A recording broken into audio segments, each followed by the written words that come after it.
When I opened my eyes, the first thing I saw was a layer of yellowed thatch overhead. A second later, I realized my hands had shrunk and my legs were absurdly short. I had been pulling an all-nighter to clear the newest dungeon in Multiversal War. The boss had only a sliver of health left when a sudden pain tore through my chest. Everything went black. When I woke again, I had become a child of 8 or 9. A boy soon called from outside, urging me to hurry. Ching, stop sleeping. If we don't leave now, Teacher Aga is going to get mad again. Aga. That name snapped me fully awake. I pushed open the door and found a boy about my age waiting outside. Apparently surprised that I had not overslept for once, he grinned, grabbed my hand, and dragged me toward class. I did not pull away. As I followed him, I quickly studied the thatched huts, streets, and clothes of the people around us. My low vantage point, the real dirt under my feet, and the tug on my wrist all told me this was no scene produced by virtual sensory equipment. Nor was this the countryside where I had grown up.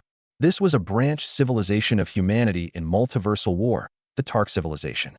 Countless races fought for living space across this universe, while its mainstream power systems followed 4 broad paths: warriors, mages, cultivators, and mechanists. Although the Tark civilization controlled 3 primary planets, it was only a tiny branch of humanity. Its greatest strength lay in the mage system. To players, this place was the mage class's beginner zone. I had played almost every class and explored most racial factions. To me, the Tark civilization felt no different from a veteran player returning to a familiar starter village.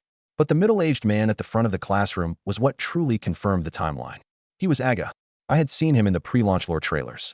Aga was one of the Tark civilization's early magisters and the teacher of several humans who would later become top-tier powerhouses. Yet before players officially entered the game, he died during the Liko invasion. Because his students went on to shape the direction of multiple expansions, players had even given him a nickname, the Guide of the Meta. Now, a man who should have existed only in the lore stood before me explaining spellcraft. I sat among a group of children, listening on the surface while constantly comparing him with the trailers I remembered. This proved that I had not only entered the game world, but arrived at least 5 years before the players descended. That sounded like a head start. In reality, it was a countdown to my execution. The Tark civilization and the Liko would wage war for 5 long years, and these primary planets would become the main battlefronts. The peace before me would not last. Once the giant cannons opened fire, towns, schools, and ordinary civilians would all be swallowed by the conflict. Aside from a handful of survivors who later became major figures, almost everyone would die. In my previous life, I had been a professional gamer who spent years planted in front of a computer. If my old body had been thrown onto a battlefield, I might not even have outrun the other people fleeing. My situation was worse now. I was not a player who could revive endlessly, but a real child in this world. If I died, there would be no save file to reload. I had to gain enough strength to protect myself before the war consumed this place. At the very least, I needed a way off the main battlefield. The instant that thought crossed my mind, a translucent status panel appeared before my eyes. Name: Chin. Race: human. Level 1. Class: Mage Apprentice. Strength: 1 endurance, 1 spirit, 1 intelligence, 2 HP, 30 energy, 50. Racial talent: learning aptitude. Experience gained increases by 20%. Gain 1 additional free attribute point with every level. My active skills, passive skills, and perks were all blank. The panel even ended with a merciless assessment. If the minimum attribute value were not 1, I would not qualify to have attributes at all. I skipped straight past the insult. Being weak was not frightening. Having no path to grow was. As long as the panel worked normally, I could earn experience and level up like a player. With enough strength and the future knowledge in my head, I might actually survive that war. But an arrow for switching accounts sat on the right side of the panel. I stared at it for several seconds, then tried tapping it. My current panel slid left, and another blank interface appeared in its place. Chin. Create new account. Race: pending selection. Level 1. Class: not selected. Status: creating new account. I stared at the new account that should not have existed and forgot to breathe. In this world, I somehow had 2 status panels at once. I suppressed the urge to investigate my new panel immediately and first sat through the rest of Aga's lesson. After the boy who had brought me to class left, I shut the door of my hut and reopened the account interface. The human panel that came with this body was already locked into the Mage Apprentice class. The Tark civilization's equipment, knowledge, and class resources all revolved around the mage system. Abruptly switching to a different path would only squander my environmental advantage. Besides, a mage offered the ranged burst damage I needed, so there was no reason to give it up. That meant my second account could not choose the same class. I needed it to fill the gap in close quarters survivability. Of the four main classes, warriors possessed the strongest bodies and were the best choice for that role. The real difficulty was choosing a race. I ruled out the barbarians first. They gained an extra 2 endurance and 1 strength with every level, which certainly suited a warrior, but their low intellect bloodline reduced intelligence by 20%. I still did not know exactly how both panels would affect me. I could not gamble away my mage growth. When I opened the race list, I discovered that I did not have to limit myself to the humanoid races available to players at all. To preserve gameplay and balance, ordinary players could create only humanoid characters. The talents of each playable race had also been deliberately restricted so that no gap between them became impossible to overcome. Many non-human races with outrageous talents could exist only as other factions. Yet this new panel seemed to bypass those restrictions. Even those non-human races were available to me. My eyes quickly locked onto the cosmic behemoths. They possessed one of the finest bloodlines in the multiverse, and every individual was practically a natural-born boss. In my previous life, when I was level 80, I once led a 20-person raid against a cosmic behemoth 10 levels below us. We had the advantage in level, numbers, and class composition, yet it wiped out our entire team instead. The only reason they had not become one of the universe's dominant races was their tiny population. There were probably fewer than 1,000 in the entire world. Since the new account would not change my current human appearance, I had no reason to pass up such a bloodline. I selected Cosmic Behemoth, set the class to Warrior Apprentice, and the panel immediately finished rebuilding itself. Race, Cosmic Behemoth. Level 1. Class, Warrior Apprentice. Strength, 30 Endurance, 35 Spirit, 20 Intelligence, 20 HP, 3,400 Energy, 2,700. For racial talents unfolded one after another. Energy Resistant Hide. Permanently reflects 30% of incoming damage. Currently reduces physical damage by 10% and energy damage by 30%. Upon reaching maturity at level 200, the two damage reductions increase to 20% and 60%, respectively. Growth. Before level 200, automatically gain experience equal to 1% of your current level each day. Every level also grants an additional 4 strength, 3 endurance, 1 spirit, and 2 intelligence. Attribute growth continues beyond level 200. Ancient Bloodline. Recover 2% of maximum HP per second, increasing to 5% upon maturity. When a single hit deals damage equal to 5% of total HP, all negative statuses are automatically cleansed. Immune to true damage. Cosmic Talent. All attributes increase by 20% in a vacuum. For every 5% of HP lost, strength increases by another 5%. At level 1, my second panel alone had 3,400 HP, damage reflection, damage reduction, regeneration, and automatic cleansing. Only then did I realize our raid in my previous life might not even have scratched the target's health bar. Add the vacuum attribute bonus, and this creature had clearly been born for warfare in space. The instant I confirmed the panel, a surge of power flooded my body. My formerly soft muscles tightened, and my skin grew tougher. I could clearly sense that my two accounts were not toggling back and forth. Both were affecting the same body at the same time. The 1 strength from my human panel plus the 30 from my Cosmic Behemoth panel brought my actual strength to 31. I clenched my fist experimentally. The power in my knuckles far exceeded anything this small body should have possessed. The hut looked sturdy enough, yet I felt as though I could punch straight through its wall. Stacking instead of switching meant both class paths could continue growing. Mage would provide ranged burst damage and rule-based abilities in the late game, while Warrior and the Cosmic Behemoth bloodline would keep me from being instantly killed at close range. But automatic growth was nowhere near enough. At 1% experience per day, I would gain only about 3.5 levels a year. Even with 5 years, I would reach only around level 20. Aga was at least level 60 and still died under the Lyco's giant cannons. I could not expect a level 20 body to endure that war.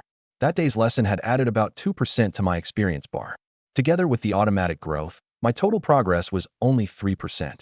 Studying knowledge did grant experience, but its efficiency was bound to fall as my level rose.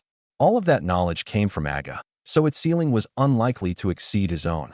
Studying behind closed doors would never let me catch up with the war in so little time. The fastest route was still the one players used. accept quests, kill monsters, and claim experience rewards. And I happened to remember quite a few hidden quests in the Tark civilization. Chapter 3. The Class Mentor, an Ancient Mage. Early the next morning, the same boy came to fetch me for class. The moment I opened the door, I remembered that players could inspect a target's information by performing an attack. I reached out and poked him in the arm. Ow. Gene, what was that for? He glared at me, annoyed, while a character panel appeared before my eyes. Name: Russell. Race: human. Level 1. Class: Mage Apprentice. Strength: 2 endurance, 1 agility, 1 intelligence, 4 HP, 40 energy, 100. I read it twice before asking, "You're Russell?" If I'm not Russell, who else would I be? Gene, why are you acting so strange today? The child standing before me was the future god-tier powerhouse who would become one of humanity's pillars. Russell would narrowly survive the Liko invasion and influence the course of the war through multiple later expansions. At this moment, however, he was merely the companion who came every day to hurry me to class. I forced down my shock and said, "I'm not feeling well today. I want to rest. You go on without me." Russell studied me carefully for a moment, concern in his voice. "Then get some rest. But you need to work harder from now on. Teacher Aga has gotten angry with you plenty of times already." I promised I would, watched him leave alone, then turned and ran in the opposite direction. Skipping class was not a spur-of-the-moment decision. Russell would appear in records of the Liko invasion of the Tark civilization when he was about 10. Judging by the age I saw now, the war might begin in only 1 or 2 years. I did not know the exact date. I only knew I might have far less than 5 years before the players arrived. I could not afford to grow at the pace of an ordinary student. The pre-war terrain differed considerably from the map in the player's era, but the general layout had not completely changed after the wartime reconstruction. I searched for the roads I remembered while looking for a hidden character named Masok. Masok issued a quest chain and served as the class mentor for ancient mages. Aga offered standard paths such as Elemental Mage, Summoner, and Hex Mage, all of which were more practical than Ancient Mage in the early game.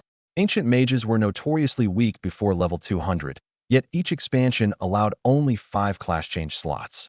In my previous life, the first 5 players to qualify were initially mocked as the unluckiest people in the game. 4 of them eventually gave up and deleted their characters to start over.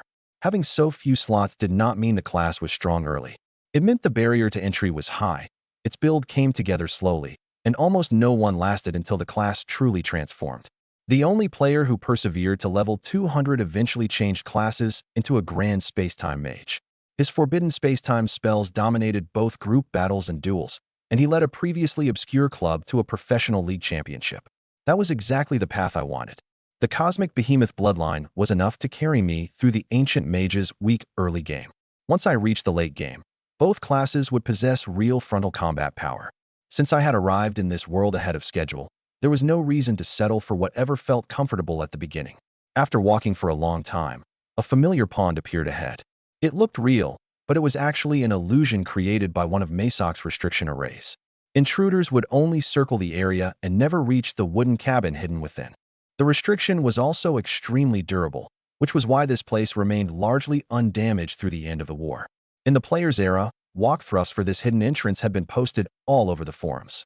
I first circled the pond until I found 3 stones that looked casually placed. Then, following my memory, I took 2 steps forward, 3 steps back, and repeatedly changed direction. To an outsider, I probably looked as though I were wandering in circles. Several times, half my body seemed to step into the water, but I did not stop. The ground beneath my feet did not feel like a slick pond bed. About 5 minutes later, I took one final step forward. The pond and stones vanished simultaneously. In their place stood an unremarkable wooden cabin with a tiny vegetable garden beside it. The restriction structure before launch was somehow identical to its later form. Once I confirmed that the walkthrough worked, I went straight to the cabin and pushed open the door. The cabin contained only a bed and a meditation cushion. A man approaching old age sat cross-legged on the cushion. The moment he sensed someone enter, his eyes snapped open. It was Masok. When he saw that I was only a child, surprise flashed across his face. His gaze swept past me toward the doorway, as if checking for anyone else. "How did you get in here?" That line matched the player walkthrough word for word. Next, he would judge whether the intruder was suited to inherit the Ancient Mage legacy, then test them with a quest. I could not exactly tell him I had memorized the guide, so I used the explanation I had prepared. There was a strange current of air near the 3 stones at the entrance. I followed the changes in the current for a long time, and it led me here. Masoch studied me in silence, clearly still suspicious. I had answered too quickly, making it sound rehearsed. But the 3 stones really did mark the deliberate safe path through the restriction. According to the walkthrough, only people sufficiently sensitive to the elements and space could normally detect the flow of power. After a moment of silence, he finally cleared his throat. Not bad. Compared with truly outstanding young people, you are merely average, but seeing through this restriction shows at least some talent. He deliberately paused after speaking, seemingly waiting for my reaction. I only wanted this familiar sequence to move faster. To me, it was no different from a quest cutscene I had watched many times. To him, a child showing no delight at being praised was clearly strange. Masoch tapped one finger against his knee, and his expression grew oddly uncomfortable. At last, he steered the conversation toward business. Your intrusion caused a little damage to the restriction. I have not gone out in a long time, and I need some special materials to repair it. Would you be willing to retrieve them for me? I will reward you accordingly. Of course. What do you need? A translucent notification appeared at once. D-rank quest chain. Gather materials, stage 1 of 4. Basic enchantment stones. 0 halves rockling carapaces. 0 tints, tongue tree sap. 0/10. Quest reward. 3 gold coins and 24 EXP. Completing stage 1 unlocks the subsequent quest. I needed 50 EXP to advance from level 1 to level 2. The day's lesson and the cosmic behemoth's automatic growth had given me 3 EXP in total, while this single stage awarded 24, nearly 5 times the reward of an ordinary F-rank quest. Getting a normal F-rank quest in the beginner zone was already decent luck, and an E-rank quest was considered exceptional. Yet Masoch's casually assigned first stage was D-rank. If I earned one more batch of experience afterward, I would probably level up. I left the cabin at once and hurried toward the nearby boulder basin. It was home to rocklings averaging level 5. Their hardback carapaces could block low-level attacks, so players normally considered challenging them only in groups at level 6 or 7. For a level 1 player to enter alone was usually suicide. But I had the cosmic behemoth's base attributes. My strength and endurance alone far exceeded those of an ordinary level 1 character, putting my actual combat power close to a level 6 or level 7 player. Add my knowledge of monster mechanics and class controls, and killing rocklings was entirely possible as long as I did not let the level gap intimidate me. Multiversal War used level suppression. When 2 sides differed by more than 5 levels, the higher level side dealt more damage while the lower level side dealt less. Roughly speaking, every additional 5-level gap widened the difference by 25%. My attributes might be outrageous, but I was still only level 1. I could not ignore that rule. If I fought a level 10 player at level 1, for example, I would deal about 25% less damage, while their attacks against me would deal 25% more. So having base attributes close to level 10 did not mean I truly possessed level 10 combat power. After accounting for suppression, I was closer to a level 6 or level 7 character. Fortunately, I knew the rockling's attack patterns and weaknesses like the back of my hand. I was not underestimating level suppression.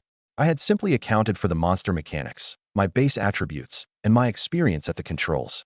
As long as I managed every contact carefully and did not let them land consecutive hits, I could complete the first step of this D-rank quest. Boulder Basin was not far from Masoch's cabin. Soon after arriving, I spotted countless round stones scattered across the ground. They were not enchanted rocks, but small creatures that fed on ore. Metallic elements accumulated across their backs over time, forming hard stone carapaces. Normally, they lay against the ground with their soft bellies pressed into the dirt, exposing only their rounded shells. Those carapaces were the exact material Masoch wanted. In my previous life, I had farmed this area more times than I could count. Now that I stood here in a real body, the smell of the earth and the wind against my skin felt nothing like virtual sensation. A monster's weight would no longer be just collision feedback, either. I chose one rockling, seized the edge of its carapace, and flipped it over with a violent pull. Before it could react, my fist slammed into its soft belly. The health bar over its head instantly dropped by a third. A mage apprentice fighting monsters with his fists was admittedly ridiculous, but I did not know a single basic spell yet. All I could do was rely on the cosmic behemoth's strength. Before my second punch landed, the rockling withdrew into its shell and rolled at me like a wheel. This was its most common counterattack. I had already shifted sideways and adjusted my balance as it curled up. The charge skimmed past my body, and the rockling drove itself, shell and all, headfirst into the mud. I gave it no chance to turn over again. I lunged forward and continued striking its exposed belly. It curled inwards several times, trying to block my fists with its shell, so I waited for its belly to reappear before punching again. After several exchanges, its health bar emptied completely. I stripped off the carapace, confirmed that the quest counter had risen to 1/10, and stored the material in the inventory space built into my panel. Two experience notifications sounded almost simultaneously. Gained 5 EXP. Gained 4 EXP. I opened both panels to confirm it. My experience bar really had risen by 9 points at once. In other words, the same kill was calculated separately for each account. The human panel also received the Learning Aptitude's 20% experience bonus, giving it 5 EXP, while the Cosmic Behemoth panel received 4. Not only did my attributes stack, but I also earned experience twice. Once I confirmed that, I immediately searched for a second target. The Rockling's attack pattern never changed. I only had to time the flip, evade the charge, and focus my attacks on the belly. The fight looked simple, but carrying it out left no room for distraction. My level was low, and the extra damage from level suppression would still accumulate if I took several charges in a row. Fortunately, I knew every attack wind up well enough.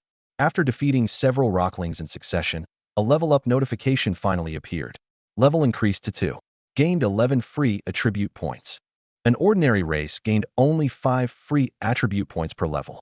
My two panels had evidently calculated 5 each, while the human's learning aptitude supplied another one, giving me a full 11 points from a single level.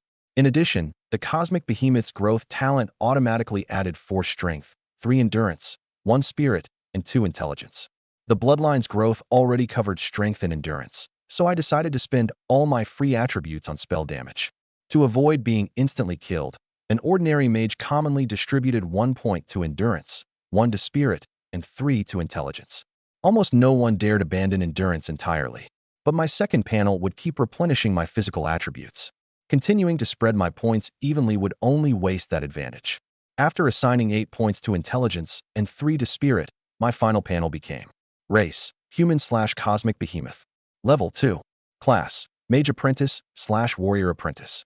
Strength, 35 endurance, 39 spirit, 25 intelligence, 32. A tingling itch spread rapidly through my body as the attributes took effect.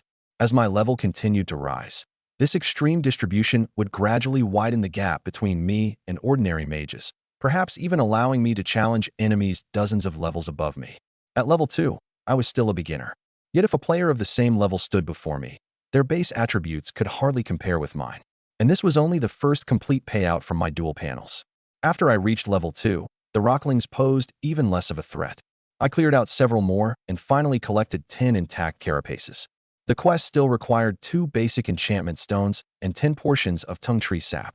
Tongue trees grew in the woods south of Boulder Basin, and I could collect the sap by cutting into their trunks. The real problem was that the enchantment stones cost money.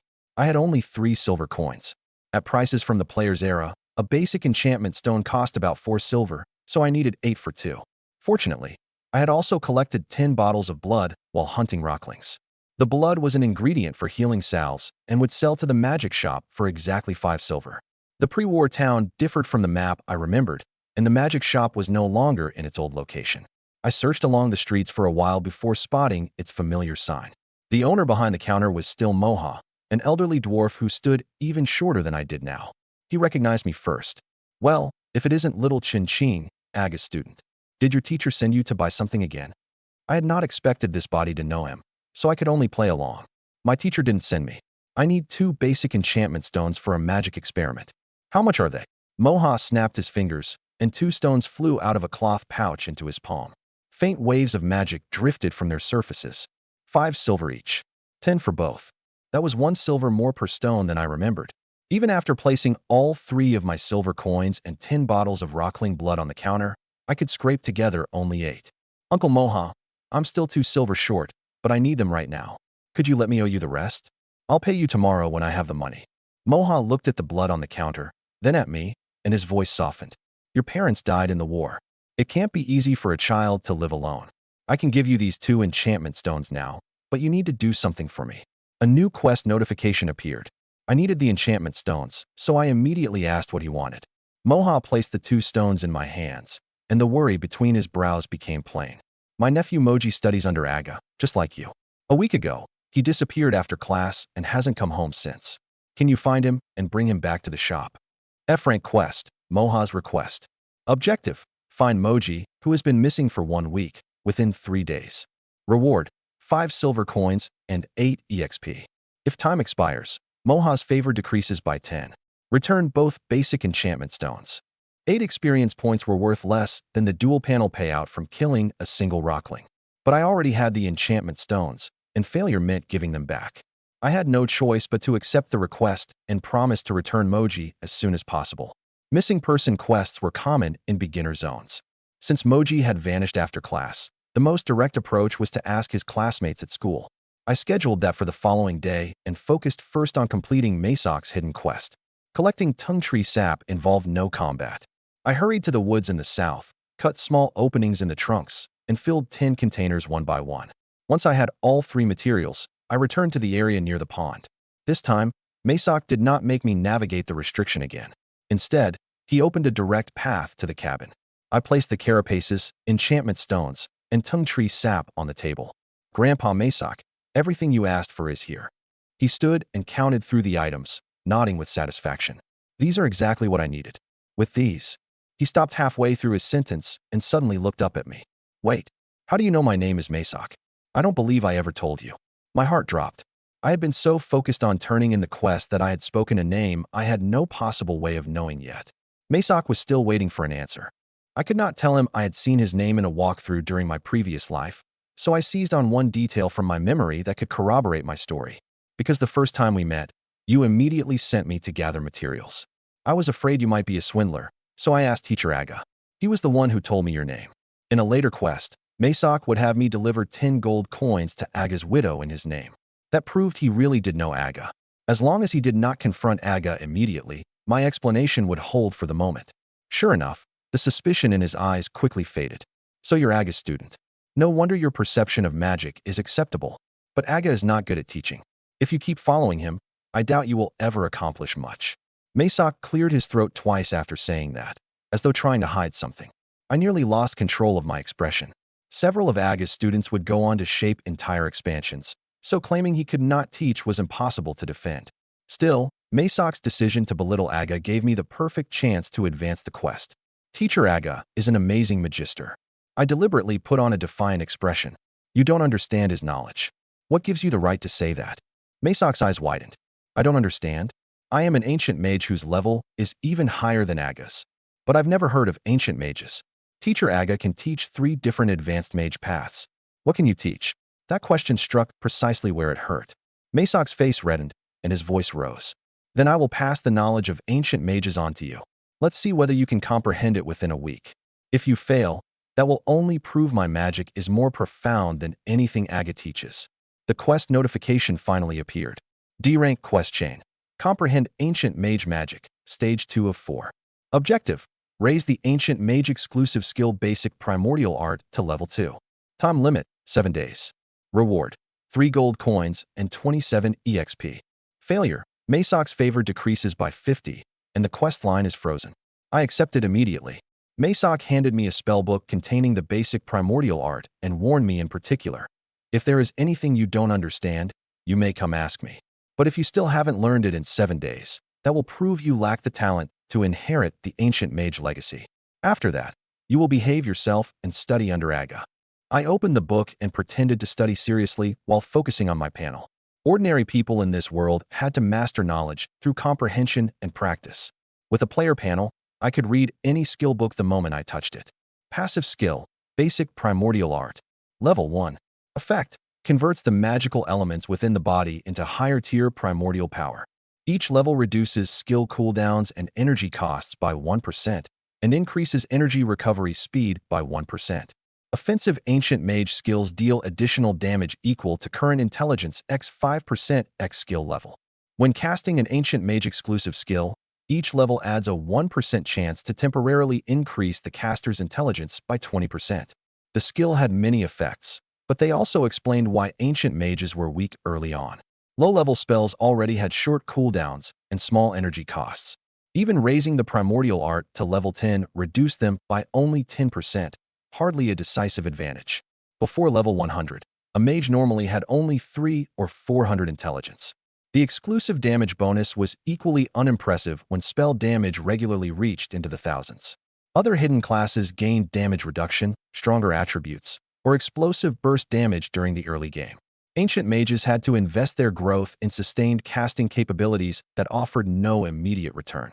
Of course, ordinary players could not endure it. At level 80, however, an ancient mage could learn intermediate primordial art and catch up with normal classes. After obtaining advanced primordial art at level 200, forbidden spells and high-tier skills all entered a low cooldown state. Other people had to reserve their ultimate abilities for crucial moments. A grand space-time mage could use them back-to-back as ordinary tools. I gained almost twice the attributes of a normal player with every level, while the Cosmic Behemoth bloodline covered my early game survival. The ancient mage's long period of weakness might not be weak for me at all. For now, I only needed to raise the skill I had just learned to level 2. I closed the spellbook and smiled at Maysock. I'll take the book home. Once I've trained the primordial art, I'll come back to see you. The panel had already let me master level 1 basic primordial art instantly, but I could not reveal that on the spot. The people here had emotions and desires. This place was no different from a real world. If others discovered that I could instantly learn any knowledge I touched, they might offer more than admiration. They might try to control, study, or even plunder me. I suppressed the changes caused by the magic within my body transforming into primordial power, left the cabin as quickly as I could, and returned to Boulder Basin. Raising basic primordial art from level 1 to level 2 required 200 proficiency EXP. That experience shared the same pool used to level my character. The 9 dual-panel EXP I earned from killing a rockling could either go toward my character level or be invested in a skill. The cost was temporarily slowing my level progression. The benefit was that my skill proficiency also received the double payout. In other words, I had no separate source of skill experience. Every increase in proficiency cost experience that could otherwise have leveled me. The panel gave me a choice, but it also forced the trade-offs of my growth path in front of me much earlier. For the next 3 or 4 hours, I searched the basin for targets. The first and second kills went smoothly. Once the nearby rocklings noticed their kind disappearing one after another, however, they hid among the boulders. I spent little of that time actually fighting. More than half went into distinguishing rounded carapaces from ordinary stones.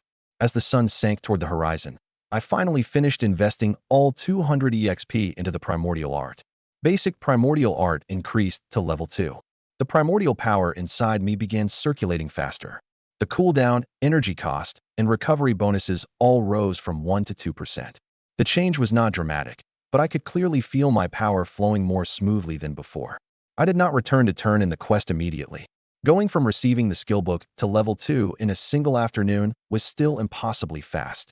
To keep Maysock from noticing anything strange, I decided to wait at least 2 days. The more practical problem was that I was hungry. Game characters never became hungry. Since entering this world, however, I had to eat like any ordinary person. The emptiness in my stomach reminded me once again that none of this was a program I could exit whenever I pleased. Back in town, I entered a familiar noodle shop. The owner, Juna, recognized me at once and greeted me with a smile. "Little Ching, sit wherever you like. What would you like today?" "A bowl of beef noodles, please, Aunt Juna." I handed her a silver coin and sat farther inside. Before my noodles arrived, a man in gray mage robes entered through the doorway. A cloth covered his face, and his voice was hoarse as he casually tossed down 2 silver coins. A bowl of noodles and a cup of wine. The man chose the table beside mine. I was certain I had never seen him during the player's era, so I used my panel to inspect his information. Light's Myriad Vines. Class, Elemental Magister. His level and all 4 attributes appeared as question marks. At only level 2, it was natural that I could not see through a high-level character. What truly made me sit straighter were the 2 words after his name, marking the faction he belonged to. Myriad Vines. Myriad Vines was no ordinary organization. It was a top-tier power that remained important through the early, middle, and late stages of multiversal war. It advocated peaceful coexistence among races, drew members from across the multiverse, and possessed strength comparable to the mightiest racial civilizations. The name Myriad Vines evoked countless tendrils twisting into a single strand, perfectly representing a cross-racial alliance. A member of such an organization would never appear in the Tark civilization merely to eat a bowl of noodles. Russell and the others survived the Liko invasion because Myriad Vines had contacted these talented children in advance and rescued them when war broke out. Aga laid their foundations. The resources and powerful mentors myriad vines provided afterward were what truly carried them to the highest ranks of humanity. Now, an elemental magister from myriad vines had appeared in the remote Tark civilization, most likely to find those very children. If I could use this chance to enter myriad vines, my greatest immediate survival problem would solve itself. I was still wondering how to start a conversation when a familiar voice sounded behind me. Ching, what are you doing here? Are you feeling better? I looked back. Sure enough, it was Russell. Fate seemed to have delivered the right person straight into the right room. I motioned for Russell to sit beside me while watching the gray-robed man from the corner of my eye. As soon as Russell entered, the man's attention settled on him. Russell did not notice the gaze on him. The moment he sat down, he said excitedly, "You missed out by skipping class today? Teacher Aga started teaching us how to actually use magic." He extended one finger, and a tiny flame ignited at its tip. Yesterday, he had still been studying theory. On the very first day of formal training, Russell could already make the fire element manifest. His character level had risen to 2, and a new passive elemental affinity physique had appeared in his skill list. No wonder myriad vines valued a child who displayed such talent the moment he touched magic. Before I could respond, the man at the next table spoke first. "Young man, did you manage that after only one day of learning magic?" Russell looked at the stranger and nodded hesitantly. The man removed his face covering, revealing a young and handsome face. "Don't be nervous. My name is Lister." The magical elements throughout the noodle shop became active when you walked in, so I couldn't resist asking. "I mean you no harm." The panel displayed lights, yet he introduced himself as Lister. I filed the discrepancy away for the time being and did not question him in public. Russell's caution quickly turned to amazement. "You can see the magical elements drifting through the air too?" I told my classmates about them, but none of them believed me. Lister opened his palm. 5 different elements: fire, water, wind, lightning, and wood gathered simultaneously. Their concentration was high enough to make them visible to the naked eye. Instead of clashing, the conflicting powers rotated steadily above his hand like ribbons of differently colored light. That control alone placed him far beyond Aga. Russell could not tear his eyes away. "How did you make so many elements coexist?" Lister waved the elements away and answered calmly, "This is nothing.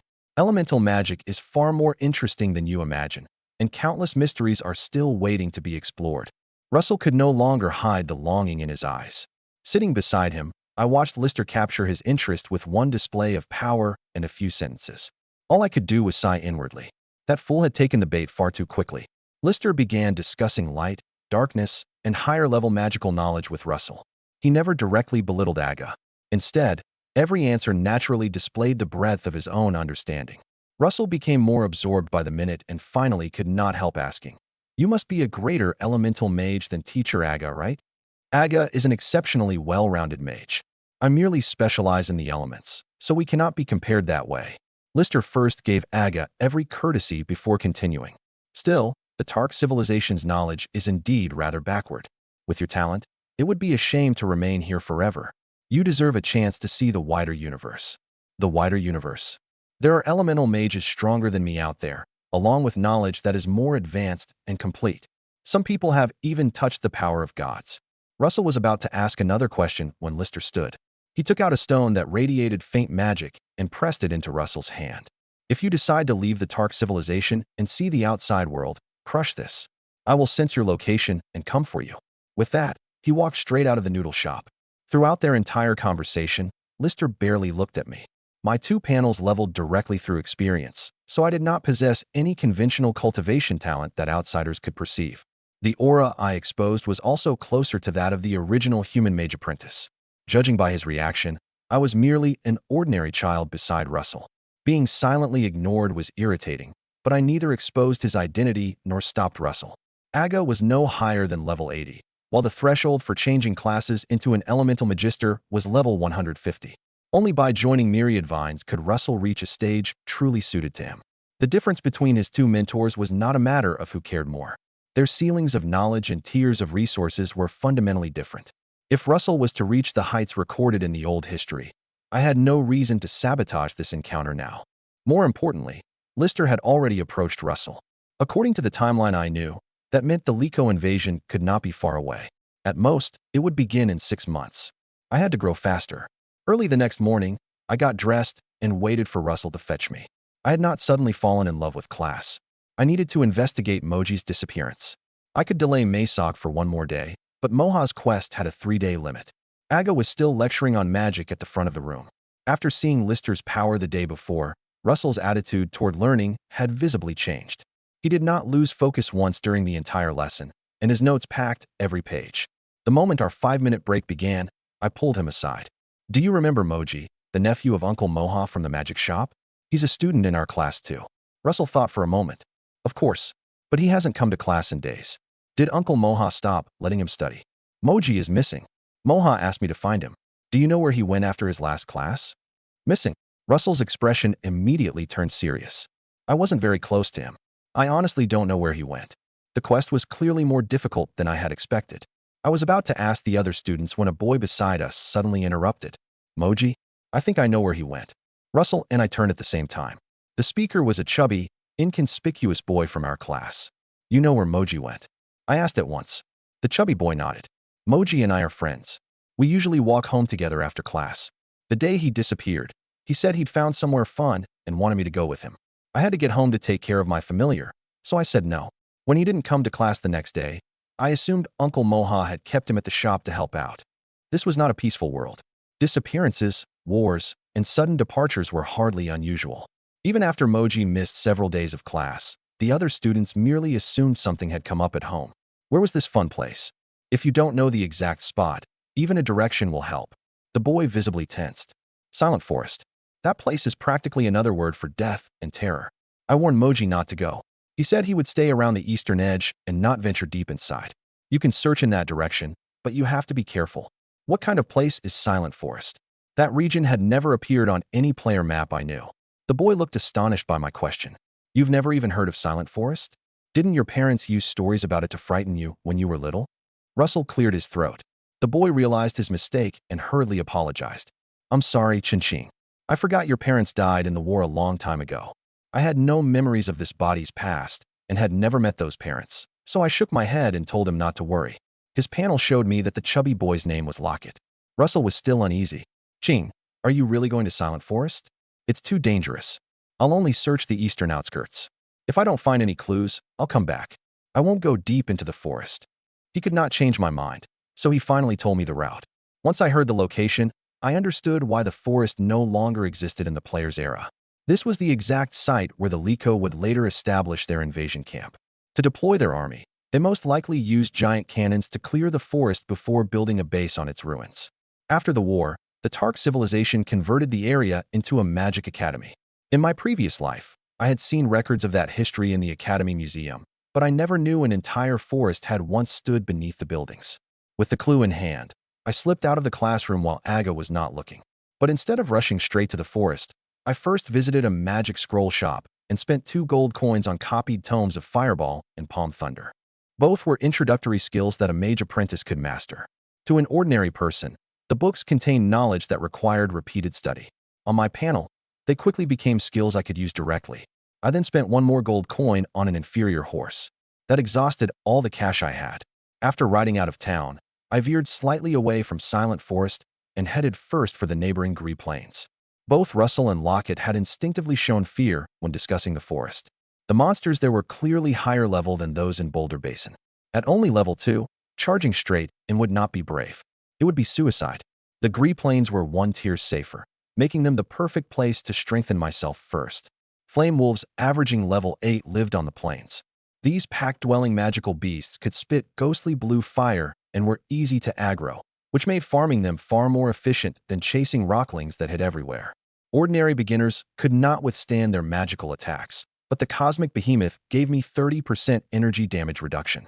As long as the actual damage stayed within what I could endure, a Flame Wolf pack would be the ideal source of experience. The inferior horse was not fast, but it saved enough of my stamina. The Gree Plains soon came into view. All kinds of magical beasts raced across the endless grassland, showing that the region had changed little before and after the Liko invasion. I followed my memory toward the Flame Wolves' territory and soon spotted a pack in the distance. I dismounted and stored my horse in the magic mount pouch supplied by the dealer. The pouch contained only a simple space large enough for 1 mount. Once inside, the horse could go several days without food or water and suffer no harm. After putting the mount away, I made no attempt to hide my approach. Instead, I deliberately rustled the grass beside me. The pack noticed me immediately.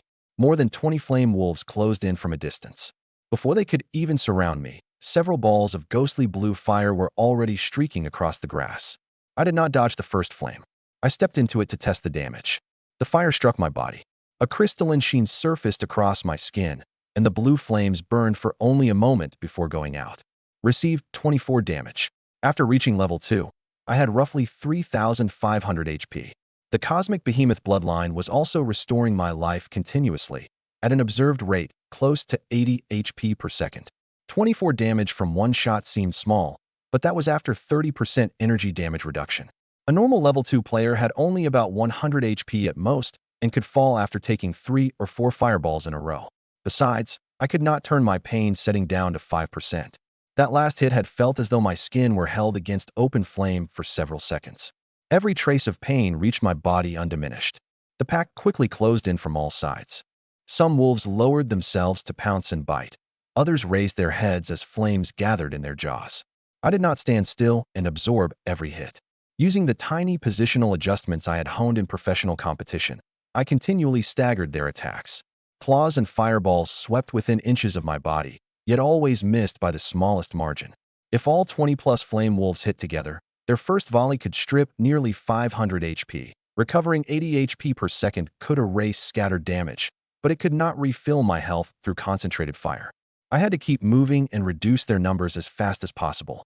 A large health pool was no excuse to stand in place. When the first wave ended, only 3 attacks had landed. Received 24 damage. Received 25 damage. Received 23 damage. The bloodline would recover that loss almost immediately.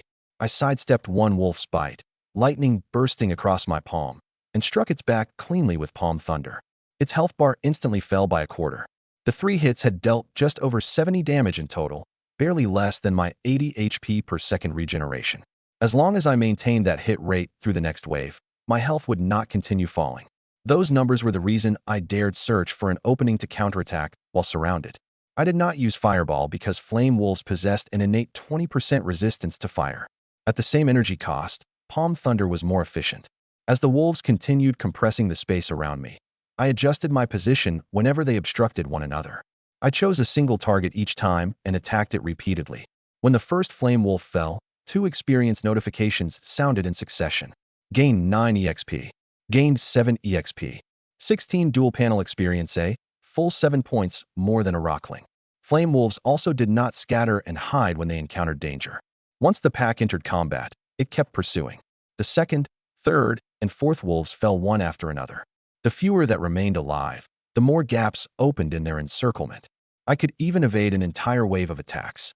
When fewer than 10 wolves remained, I stopped devoting all my attention to dodging.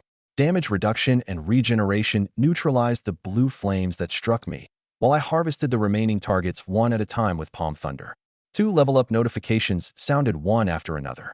The final Flame Wolf collapsed onto the grass, bringing my first true group battle to an end. Level increased to 3. Gained 11 free attribute points. Level increased to 4. Gained 11 free attribute points. I distributed the 22 free attribute points from both level-ups in the same direction as before, 16 to Intelligence and 6 to Spirit. My panel now displayed. Level 4. Class, Mage Apprentice/Warrior Apprentice. Strength, 42 Endurance, 44 Spirit, 32 Intelligence, 50. Judging by real combat alone, I now had a chance against a level 11 or level 12 professional player. If I compared only base attributes and bloodline talents, I was even close to a level 17 or level 18 character. But level suppression reduced my damage against higher level targets while magnifying theirs against me. In an actual fight, it would erase more than half my advantage. It was only 11:30 in the morning. I planned to remain on the Gree Plains until 3 in the afternoon, reach level 6, and max out the proficiency of Fireball and Palm Thunder. Both skills capped at level 5, where their power was roughly double what it had been at level 1. Investing experience in them early was extremely efficient. The corpses scattered across the ground gave off an ever stronger smell of blood. Rather than changing locations, I stayed nearby and waited for carnivorous magical beasts to approach on their own. Sure enough, another wolf pack appeared in the distance about 5 minutes later. They were still flame wolves, but this pack numbered nearly 38, almost twice the size of the last. I had already reached level 4, reducing the gap between me and the level 8 wolves along with the damage from suppression. One fireball dealt only around 14 damage when it hit. I raised my hand to retaliate. Palm Thunder tore away more than half of one wolf's health, and the second strike killed it. 2 levels of growth and my extreme investment in intelligence had nearly doubled the damage of each attack. The pack was larger, but my clearing speed had increased just as much. The previous pack had required 4 consecutive Palm Thunders to kill one wolf. Now 2 were enough. As long as they did not control me simultaneously, 38 flame wolves represented more than danger. They were an entire batch of dual-panel experience waiting to be collected quickly. But when more than 30 flame wolves pressed forward at once, the room available to dodge still shrank drastically. More than 10 attacks landed in every wave, and notifications for 13 or 14 damage flashed constantly. I did not panic. At this rate of depletion, I could finish the battle before my health fell below half as long as I kept reducing their numbers. As the 7th flame wolf died, a chill suddenly ran across my back. Before I could turn around, an enormous force slammed into me from behind and instantly disrupted my rhythm. Several balls of blue fire struck in the opening. Received 13 damage. Received 14 damage. Received 12 damage. That first hit of more than 200 damage could not have come from an ordinary flame wolf. The elite alpha hidden within the pack had finally attacked. Its second ambush followed immediately. I willingly took 2 more blue fireballs and lunged 2 steps to the right. The attack missed behind me. I caught only a glimpse of a figure smaller than an ordinary flame wolf disappearing back into the pack. Elite wolves were often smaller than their kind, making it easier for them to use the others as cover, approach their targets, and launch sudden attacks. 213 damage was more than 10 times a normal flame's. That meant the alpha was not merely faster. Its level and elite template both exceeded those of an ordinary flame wolf. If it disrupted my rhythm again, the concentrated attacks from the 30-plus wolves around me would be the truly lethal part. I had seen it now. The real challenge was staying alive through its ambushes while dismantling the entire pack. For the rest of the battle, I kept part of my attention on the alpha. Using the ordinary flame wolves as cover, it launched 7 or 8 consecutive ambushes. Only one truly landed, but the others forced me to abandon many of the best positions for dodging. The ordinary wolves' fire and bites struck me more often as a result. My level, skills, and body were not yet sufficient to support every maneuver. No amount of experience could conjure extra movement distance from nothing. I did not rush to hunt the alpha. The ordinary wolves surrounding me and constantly creating opportunities for it were the real restriction. Once the pack was gone, even an alpha moving that fast could not seal every direction alone. Conversely, if I chased it now, I would voluntarily plunge into the ordinary wolves' encirclement, and the alpha would not even need to risk another attack. Clearing the weaker enemies first was not stalling. I was stripping away its most important weapon piece by piece. Palm Thunder erupted repeatedly from my right hand as the pack continued shrinking. My health fell from 1,000 to 800, then to 500. Real injuries affected my movements. After the alpha tore open my left shoulder, I could barely raise that arm and had to rely on my right hand to keep casting. When my health dropped below 300, my vision began to blur. The alpha tore another wound across my back and side.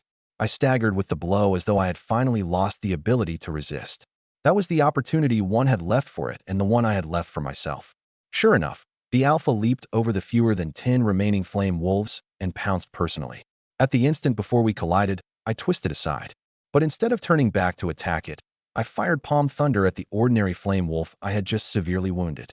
The flame wolf fell, filling my experience bar exactly. I chose to level up at once. Level increased to 5. Gained 11 free attribute points. Players instantly recovered 20% of their maximum HP when they leveled up. Before the battle even began, I had calculated my remaining experience and the payout from each wolf, deliberately saving the level up for a truly dangerous moment. Once I assigned my attributes, vitality surged back into my body. My left shoulder began to heal as well, recovering at least basic sensation. The alpha had just landed when I turned and struck it squarely in the head with Palm Thunder. Lightning exploded. The critical hit erased 1/5 of its health and stunned it briefly. I used those few seconds to keep clearing the ordinary wolves. By the time the alpha regained its footing, only 2 or 3 of its kind remained. Without the pack to hide it, every charge became obvious. I evaded its frontal pounces, suppressed it continuously with Palm Thunder, and finally killed the elite monster on the Gree Plains. The alpha alone provided nearly 90 EXP. I combined that reward with the Flame Wolf experience earned after reaching level 5 and invested it all in Palm Thunder, raising the skill 2 levels in succession to level 3. Its power and casting range increased by almost 40%. Winning that battle by timing a level up did not mean I could repeat the same trick forever. The experience bar's position, the number of monsters remaining, and the instant recovery from leveling were all indispensable. If I miscalculated even one number, I would fall before the notification appeared.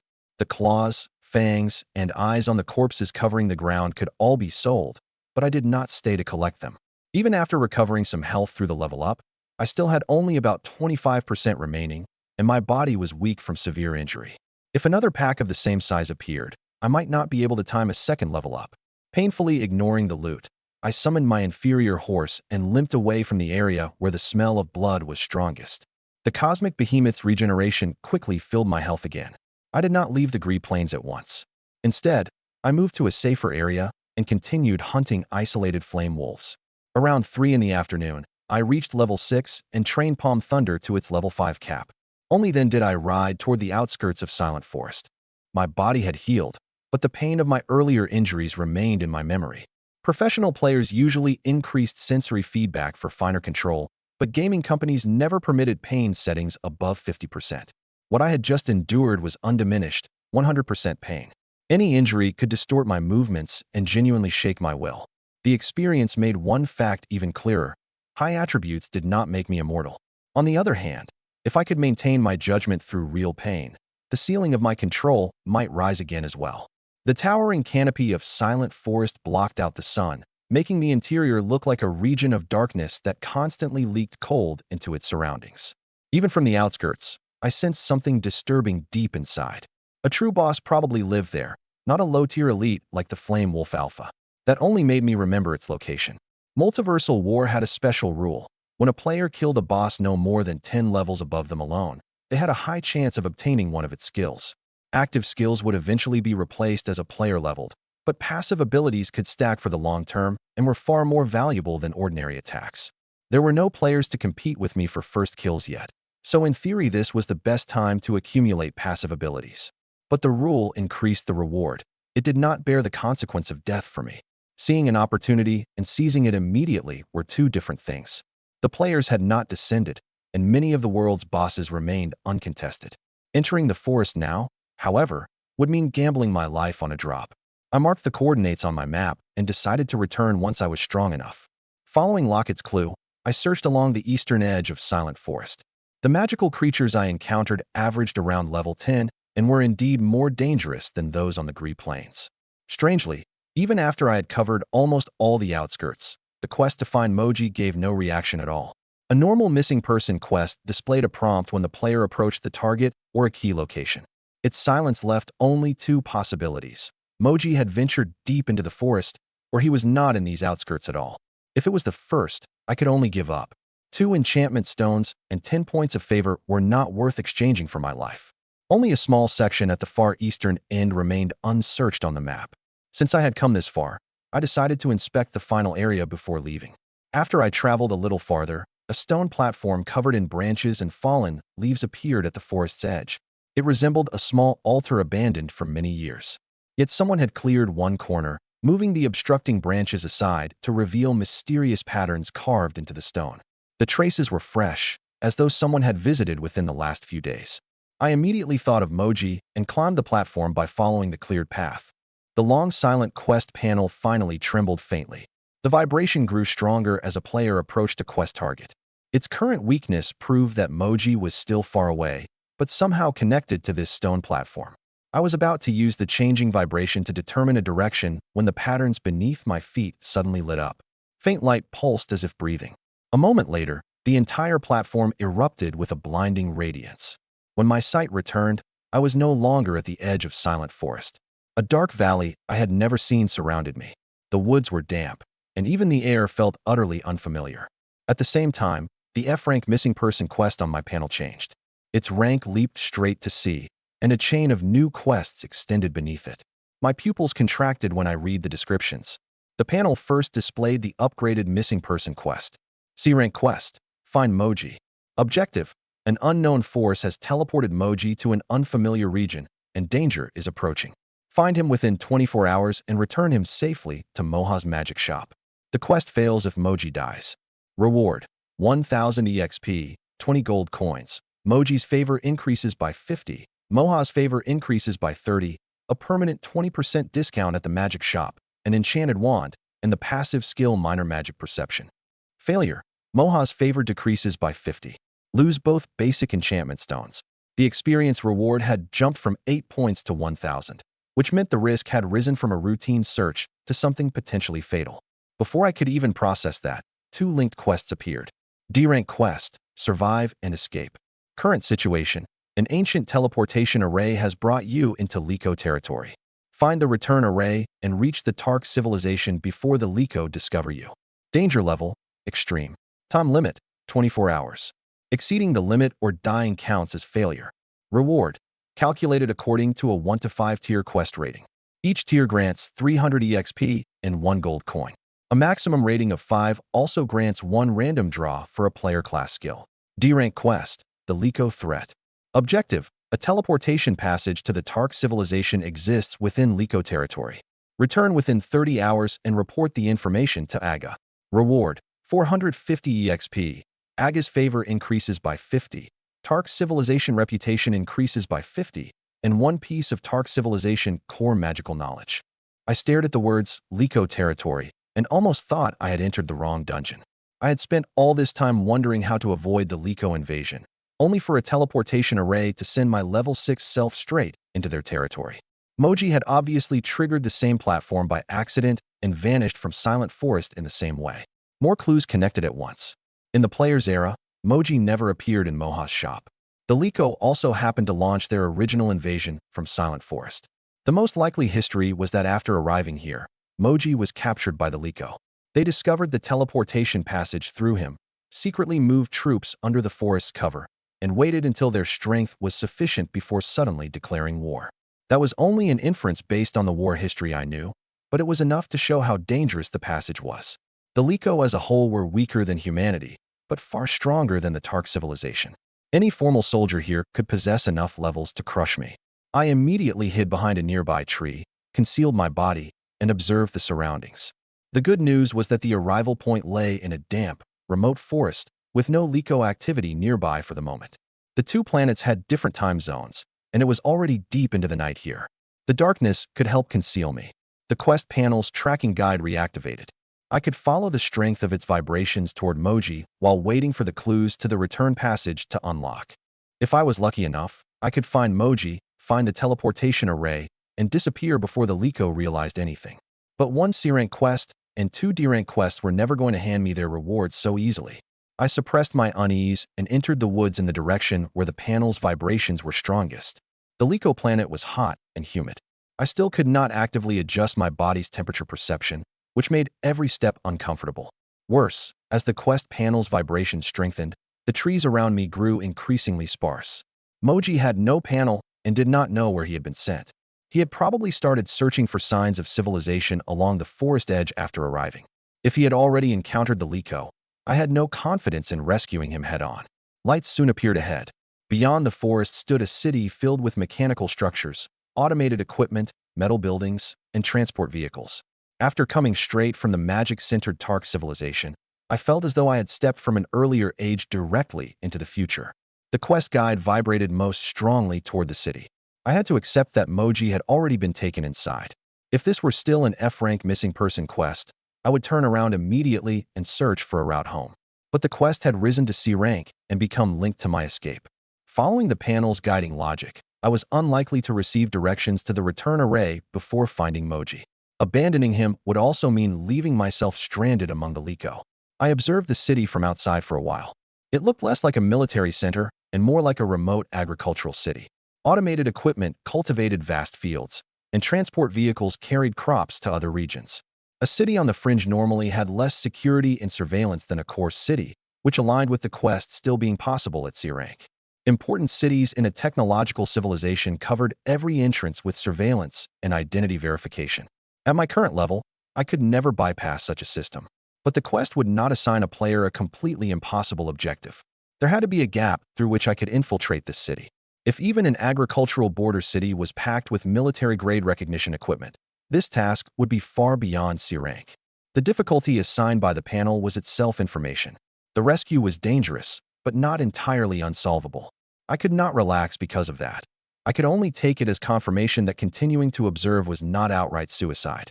I hid behind a tree and watched the traffic. Almost no pedestrians appeared this late at night. Only unmanned transport vehicles passed continuously. The outbound vehicles were loaded with fruit and crops, while most of the returning cargo beds were empty. When an empty vehicle approached, I used the darkness to follow close behind it. Once I confirmed that no one was nearby, I climbed into the cargo bed. A civilian agricultural vehicle was unlikely to carry military-grade detection equipment. That was the gamble I took. Military and civilian equipment served completely different purposes and carried completely different costs. If every empty truck that hauled produce possessed the same caliber of scanner, the border city's defense standard would utterly contradict the quest's difficulty. Only after that reasoning held did I press myself into the deepest part of the cargo bed.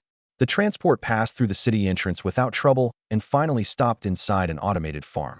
I first used my panel to confirm that no one was nearby, then climbed out and grabbed some unprocessed hay to cover myself. Although the Liko were not humanoid, they also walked upright. At a distance, and in the darkness, the hay would at least make my outline less distinct. The streets were quiet, but not completely deserted. Every time I spotted a Liko resident, I detoured in advance. Even a non-combatant civilian here could be level 13 or 14. Formal guards or military personnel probably started around level 20. I was only level 6. Even with Palm Thunder at level 5, I would need several consecutive hits to harm an ordinary resident.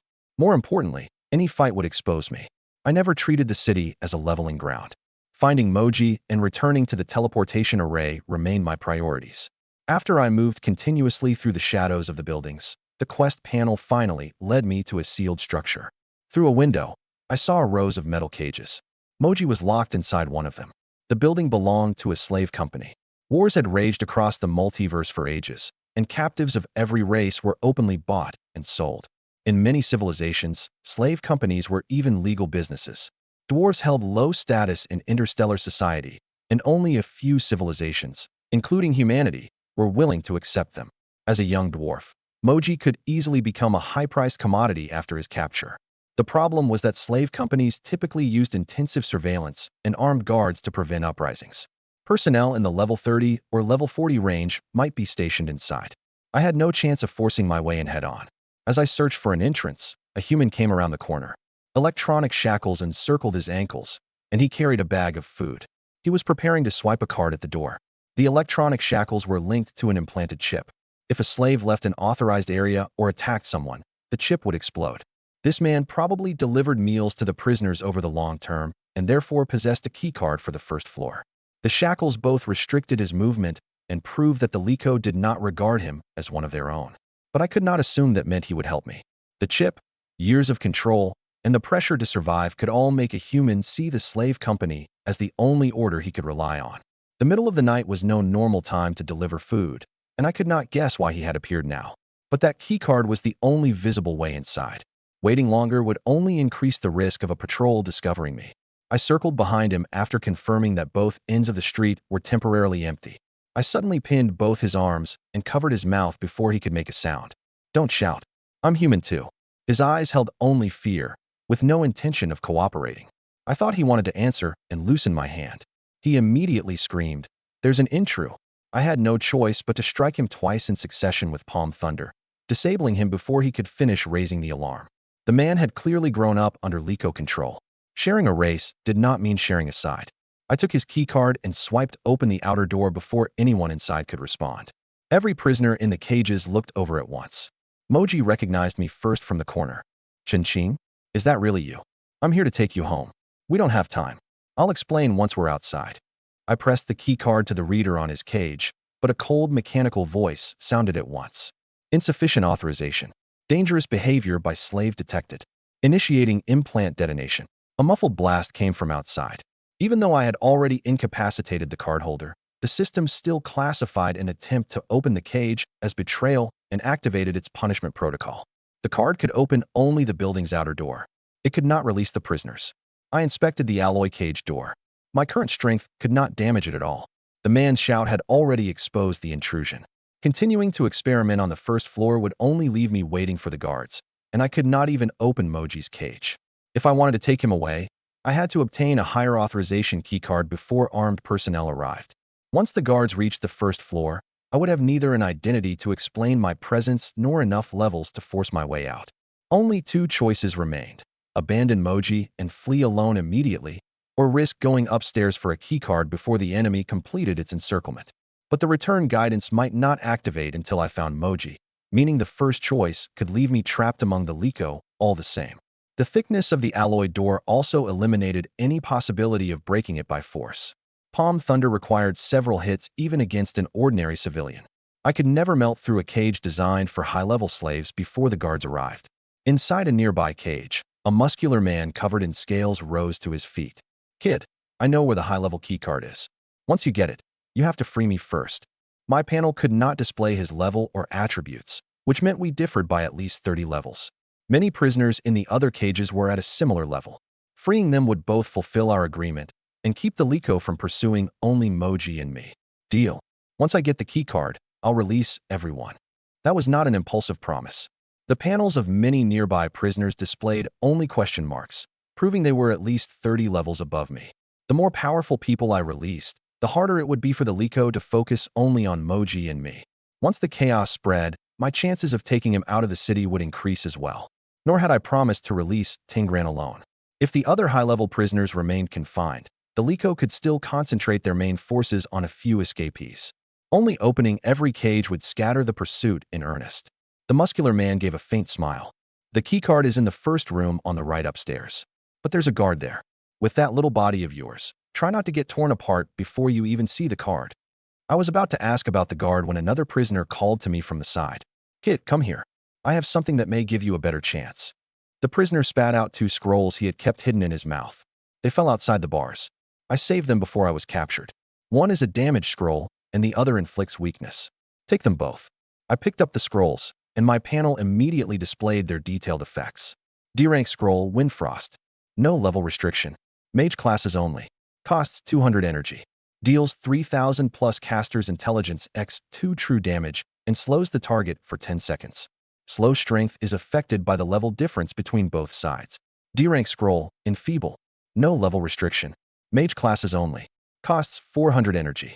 Reduces the target's primary attribute by 40%, all other attributes by 20%, and skill damage by 20%. Fails if the difference between the two parties' primary attributes exceeds 200. Ineffective against targets above level 50.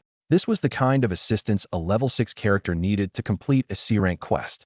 A level 30 or level 40 Liko normally had no more than around 5000 HP. Windfrost's true damage could erase most of it at once. The Enfeeble scroll could then suppress the target's remaining combat power and bring them into a range I could handle through skill. The order of the 2 scrolls could not be reversed. I had to use Windfrost first to break the shield and tear away a large portion of health, then apply Enfeeble while the target was injured to suppress their counterattack, movement, and defense at once. If the first strike missed, I would have no second way to begin the fight. I thanked the prisoner, stored the scrolls in my panel, and entered the elevator at once. When the display reached the 3rd floor, the doors had barely opened before an intense sense of danger struck me head-on. I instinctively threw myself to the side. A high-energy laser sliced through the spot where I had stood, rapidly melting the elevator doors. My panel identified the attacker. Name, Dut. Race, Liko. Level, 35. Class, Laser Mechanist. We were 29 levels apart, still within the scroll's limits and the panel's inspection range. The corridor was completely dark. My opponent clearly possessed night vision equipment, while I could determine his direction only through the red targeting that appeared before each laser. When the second laser lit up, I immediately rushed toward Dut, but its edge still grazed my thigh. Received 700 damage. A glancing hit alone had stripped 700 health. A direct hit could probably end the battle immediately. I gave him no chance to aim safely a 3rd time. I activated Windfrost at once and launched it blindly toward the location revealed by the first 2 lasers. The darkness favored Dut's night vision, but it also made the lasers red, my only usable means of locating him. The first 2 shots had already exposed his position. I did not need to see his entire body. I only needed the scroll's effect to cover that area. Ice and wind gathered on the scroll in an instant and surged into the darkness. The violent impact illuminated the corridor. Dut was blasted into the wall behind him, and nearly 3,200 damage rose above his head. His electronic shield shattered on the spot, large sections of his mechanical armor broke apart, and he briefly lost consciousness. I followed immediately with the enfeeble scroll. Dut's primary attribute, other attributes, and skill damage all fell. Even his defensive capabilities weakened with them. While he could not fight back, I repeatedly cast Palm Thunder at the exposed sections of his mechanical armor. Dealt 150 damage. Dealt 160 damage. Dealt 153 damage. Every attack counted as a critical hit, yet the enormous level difference still suppressed the damage into the low hundreds. Just after my fifth Palm Thunder landed, Dut woke from unconsciousness. Roaring in fury, he raised his laser weapon. Brilliant light exploded before me and blasted my entire body through the air. Received 1,200 damage. My body felt as though it had been knocked apart, and my health bar plummeted. I forced myself to stay conscious and recalculated my remaining life. At most, I could withstand 2 more attacks of equal power. Windfrost had destroyed Dut's shield and mechanical armor, while Enfeeble had suppressed his power to its lowest point. But he was still a level 35 laser mechanist. If he hit me several times in a row, every advantage I had prepared would become meaningless. The next exchange allowed no errors. I used the corridor's cover to avoid the full laser beams, advanced only after the red dot left my body, and fired Palm Thunder into the damaged parts of the mechanical armor. The scrolls had leveled the absolute gap in power for me. One Palm Thunder after another finally emptied what remained of his health. When Dut fell, a massive amount of experience from killing above my level flooded both panels at once. I jumped straight from level 6 to level 8. The recovery from leveling and the Cosmic Behemoth bloodline also began repairing the wounds left by the lasers. When the elevator returned to the first floor, every prisoner stared at the high authorization keycard in my hand. 2 obvious wounds remained on my body, one nearly blasted all the way through by a laser, but the level-up effect and bloodline regeneration were rapidly knitting my flesh together. No one knew exactly what method I had used, but the guard had not come down after me, and the result said enough. Killing an enemy so far above my level had also awarded me a new passive. Heart of Valor, level 1/maximum level 10. When facing an enemy above your level, ignore 1% of level suppression per skill level. Unlocks an active ability at level 10. Activation requirements. Heart of Valor at level 10 and HP below 50%. Active effect. Maximum HP increases by 5%, all attributes increase by 5%, and recovery abilities increase by 20%. Duration, 20 minutes. Cooldown, 5 hours. At maximum level, the passive ignored only 10% of level suppression. That sounded small, but it would simultaneously reduce my damage penalty and the enemy's damage bonus, changing my real combat power by far more than a single 10% modifier. The active boosts were also all percentage-based, making them ideal for someone with my high base HP, attributes, and regeneration. Its value would rise with the enemy's level as well. Against a same-level target, Heart of Valor did almost nothing. In a battle above my level, it weakened the deadliest rule-based gap. For someone like me, who had to race against time to grow, it mattered more than an ordinary passive with fixed attributes. I had no time to keep studying the skill. After defeating the guard, I finally had a high authorization keycard capable of opening the cages. I returned to the first floor immediately, released Mage first, removed the mechanical restraints from his hands, and then opened every other cage in succession. Each time the card passed a reader, another prisoner regained their freedom. Footsteps and clanging metal doors soon filled the formerly oppressive first floor. I urged everyone to leave as quickly as possible. There was no time to discuss repayment or ask why they had been captured.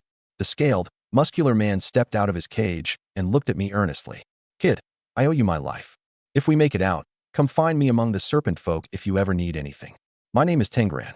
Just give them that name." The other rescued prisoners also left their names and promises. None of them felt weak, yet I had never heard of a single one in my previous life. Without this rescue, they might have been sold to different regions or died at Liko hands. Saving them also meant that the history I knew had begun to change.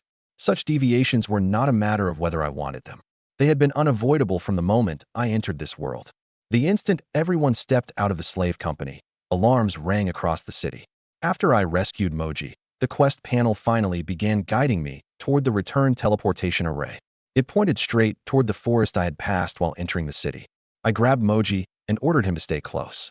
At the same time, I shouted to the others, "Split up." Together we're too large a target.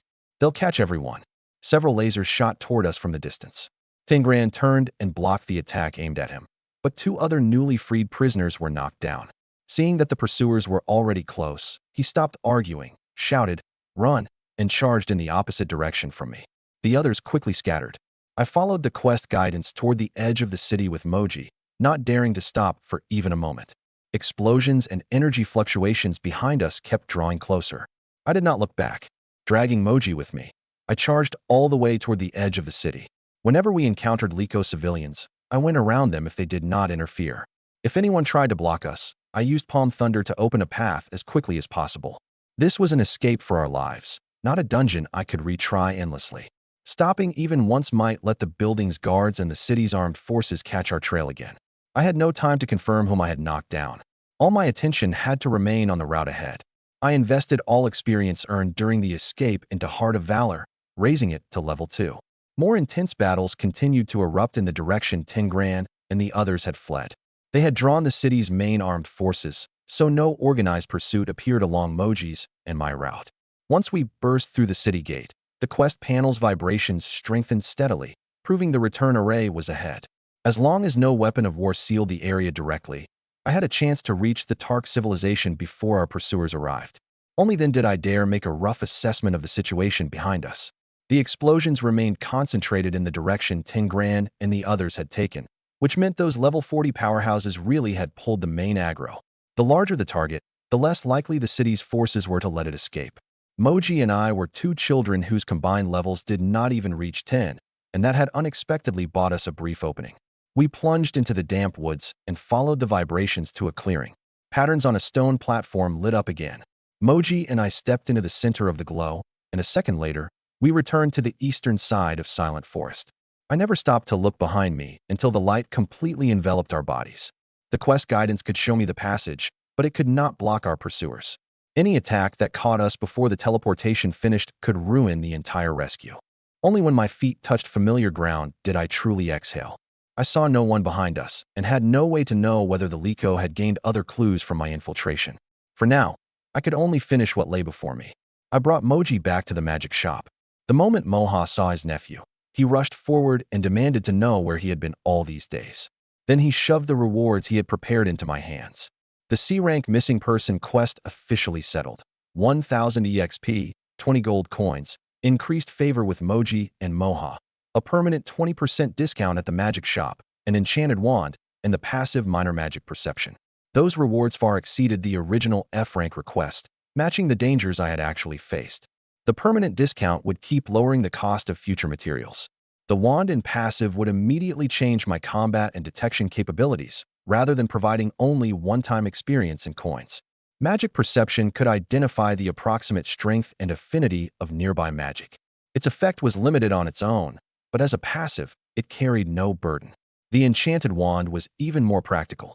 It raised spell power by about 30% and directly added 10 intelligence and 4 spirit. After leaving Moji and Moha's care, I hurried immediately to Aga's home. Both the escape quest and the teleportation passage quest required a report to him before they could be completed. When Aga opened the door, he assumed I had come with a question from class. "Little Chin-Ching, what didn't you understand?" "Teacher, I have something very important to tell you." I told him everything about the teleportation array in Silent Forest, the Liko territory, and Moji's captivity inside the slave company. Aga's expression changed the moment he heard the passage's location. "You said the teleportation array is in Silent Forest? That could let the Liko bypass our outer defenses entirely. It must be dealt with at once." The quest panel immediately completed its calculations. Survive and Escape received the highest rating of 5, awarding 1,500 EXP, 5 gold coins, and 1 random player class skill draw. The Liko threat also paid out 450 EXP, reputation, and favor, while confirming that I would receive 1 piece of the Tark civilization's core magical knowledge. I was about to leave when Aga stopped me. "Wait, you just said you infiltrated that city alone and rescued Moji yourself?" "Yes." He studied the magical aura around me again, growing more astonished by the second. Moji could verify the entire account, so I had no reason to fabricate it. After a moment of silence, Aga spoke seriously. "I never realized your talent had reached this level. I will apply to the Tark civilization for core knowledge on your behalf. Ordinary lessons may no longer be enough. You need more specialized training. That was exactly the quest reward, so of course I did not refuse. After thanking him, I left his home with all my newly settled rewards. The quest had supplied several thousand experience points at once. Instead of raising my character level, I invested all of it in Heart of Valor, driving the skill from level 2 straight to level 6. Heart of Valor, level 6. Currently ignores 6% of level suppression. After the skill rose, my state of mind changed subtly as well. Having just escaped death in Liko territory, I logically should have become even more cautious. Instead, an urge to confront powerful enemies seemed to have appeared inside me. I quickly reminded myself that those who underestimated risk were usually the first to die on an interstellar battlefield. A passive that weakened rule-based suppression did not mean I could charge back into Liko territory and fight an entire army. Once I suppressed the impulse, I activated the random class skill reward from my maximum rating. Identifying player classes, Mage/Warrior. Random skill generated, Basic Arcane Sword Aura. Basic Arcane Sword Aura, level 1. Advances to Intermediate Arcane Sword Aura upon reaching proficiency level 10. Costs 60 energy to release a blade of Sword Aura. Damage equals Strength x skill level x 50% plus Intelligence x skill level x 50%. Uses whichever is lower between the target's physical resistance and energy resistance when calculating damage. The result I had feared most had appeared. The system detected both my class paths and directed the random pool toward a Spellblade skill that relied on both Warrior and Mage attributes. The skill description looked beautiful. Both strength and intelligence contributed to damage, and it automatically targeted the lower of the enemy's 2 resistances. But a formula that could use 2 attributes also meant the build had to support both. That was the root cause of Spellblades looking comprehensive on paper while falling behind in real combat. Spellblade sounded versatile, but it was widely recognized as a weak class. Its skills frequently depended on strength, endurance, spirit, and intelligence at the same time, forcing players to distribute free attributes evenly. By the time a specialized class pushed its primary attribute above 200, a Spellblade might still have only 40 or 50 in each category. No elegant formula could overcome a 4-fold or 5-fold gap in primary attributes. My circumstances were unusual. The Cosmic Behemoth raised all 4 attributes together, and my dual panels gave me more free points. If I truly followed the Spellblade path, I might become far stronger than an ordinary player. But suitable did not mean optimal. On the Mage path, I had already decided to endure until I became a grand spacetime mage. On the Warrior path, if I wanted survival, a Titan War God would take that to a greater extreme than a semi-tank Spellblade. A Spellblade could do everything, but nothing it did could surpass the endpoints I had chosen. At this stage, Basic Arcane Sword Aura was still stronger than Palm Thunder, so I would use it for now. The real problem was that if future quests kept generating Spellblade exclusive skills based on my dual classes, I might be forced to reconsider my path. One skill alone was not enough to change my class plan. Treating it as a stronger early game attack and observing the random rewards that followed was safer than changing classes hastily because of a single result. I could not settle all of that in one day. Infiltrating Liko territory, fighting the level 35 guard, and fleeing without pause had drained me. My bloodline could repair injuries, but it could not erase the exhaustion that followed prolonged tension. Back at my hut, I did not even bother straightening my clothes. I collapsed onto the bed and fell asleep immediately. After several hours of deep sleep, almost all my fatigue vanished. Rising levels truly strengthened my body. Its recovery speed was something I could never have experienced as a player sitting outside the equipment in my previous life. Russell did not come to fetch me for class that day. I guessed he had finally lost patience with my constant truancy, so I went out alone. Now that I had reported the teleportation passage to Aga, the Tark civilization at least had a chance to prepare for the surprise attack, based on the information available to me. My sense of urgency eased slightly. The sunlight was pleasant. For once, I slowed down and spent a while watching the streets of the Tark civilization, so different from my memories. Then I followed the river to Masok's restriction and took the familiar route into his cabin. Grandpa Masok, I'm here to complete the second test. He looked up at me. Have you mastered basic primordial art? I raised one hand and deliberately let the magical elements transform in my palm. Ordinary magic gradually became primordial power with a subtly different nature, proof that my primordial art had reached level 2. Masok stared at the power for a long time, clearly never expecting me to achieve such proficiency in 2 days. When he looked at me again, his voice was far more serious than during our first meeting. Your talent is not bad. What is your name? My proficiency increased in discrete levels on the panel, but he had no such scale. All he could observe was a child who had touched primordial art only 2 days ago and already looked as though he had practiced for half a year. His gaze grew increasingly intense, making me even more eager for him to begin the apprenticeship process. Chin-ching. Chin-ching. Are you willing to continue studying the knowledge of ancient mages? After all that circling, he had finally reached the point. I agreed immediately. Masak explained, the ancient mage legacy comes from antiquity. Beyond special spells, it encompasses arrays, space, and other rare methods. To become a qualified ancient mage, you must first learn to construct magic arrays. Practicing arrays requires many materials. You need to gather them first. D-rank quest chain. Constructing arrays, stage 3 of 4. Long-wind antelope horns. 0/20ths basic enchantment stones. 0/10ths intermediate enchantment stone. 0/1ths fire tongue lizard tongues. 0/10ths violet hoof horse hoofs. 0/10ths. Reward: 500 EXP, 10 gold coins, and array mastery level 1. The quest was essentially identical to its version in the player's era. Its key reward was unlocking the qualifications to study arrays. Long-wind antelopes, fire-tongue lizards, and violet hoof horses no longer posed much threat to me at level 8. The real waste of time was that they lived in different regions. All 20 antelope horns, 10 lizard tongues, and 10 hooves had to be counted individually toward the quest. Missing even one item from any category made completion impossible. I could end each fight quickly, but I could not shorten the distance between the 3 habitats. As for the basic and intermediate enchantment stones, there was no need to gamble on wild drops. Moha's shop maintained a steady supply, and my newly earned permanent discount would finally be useful.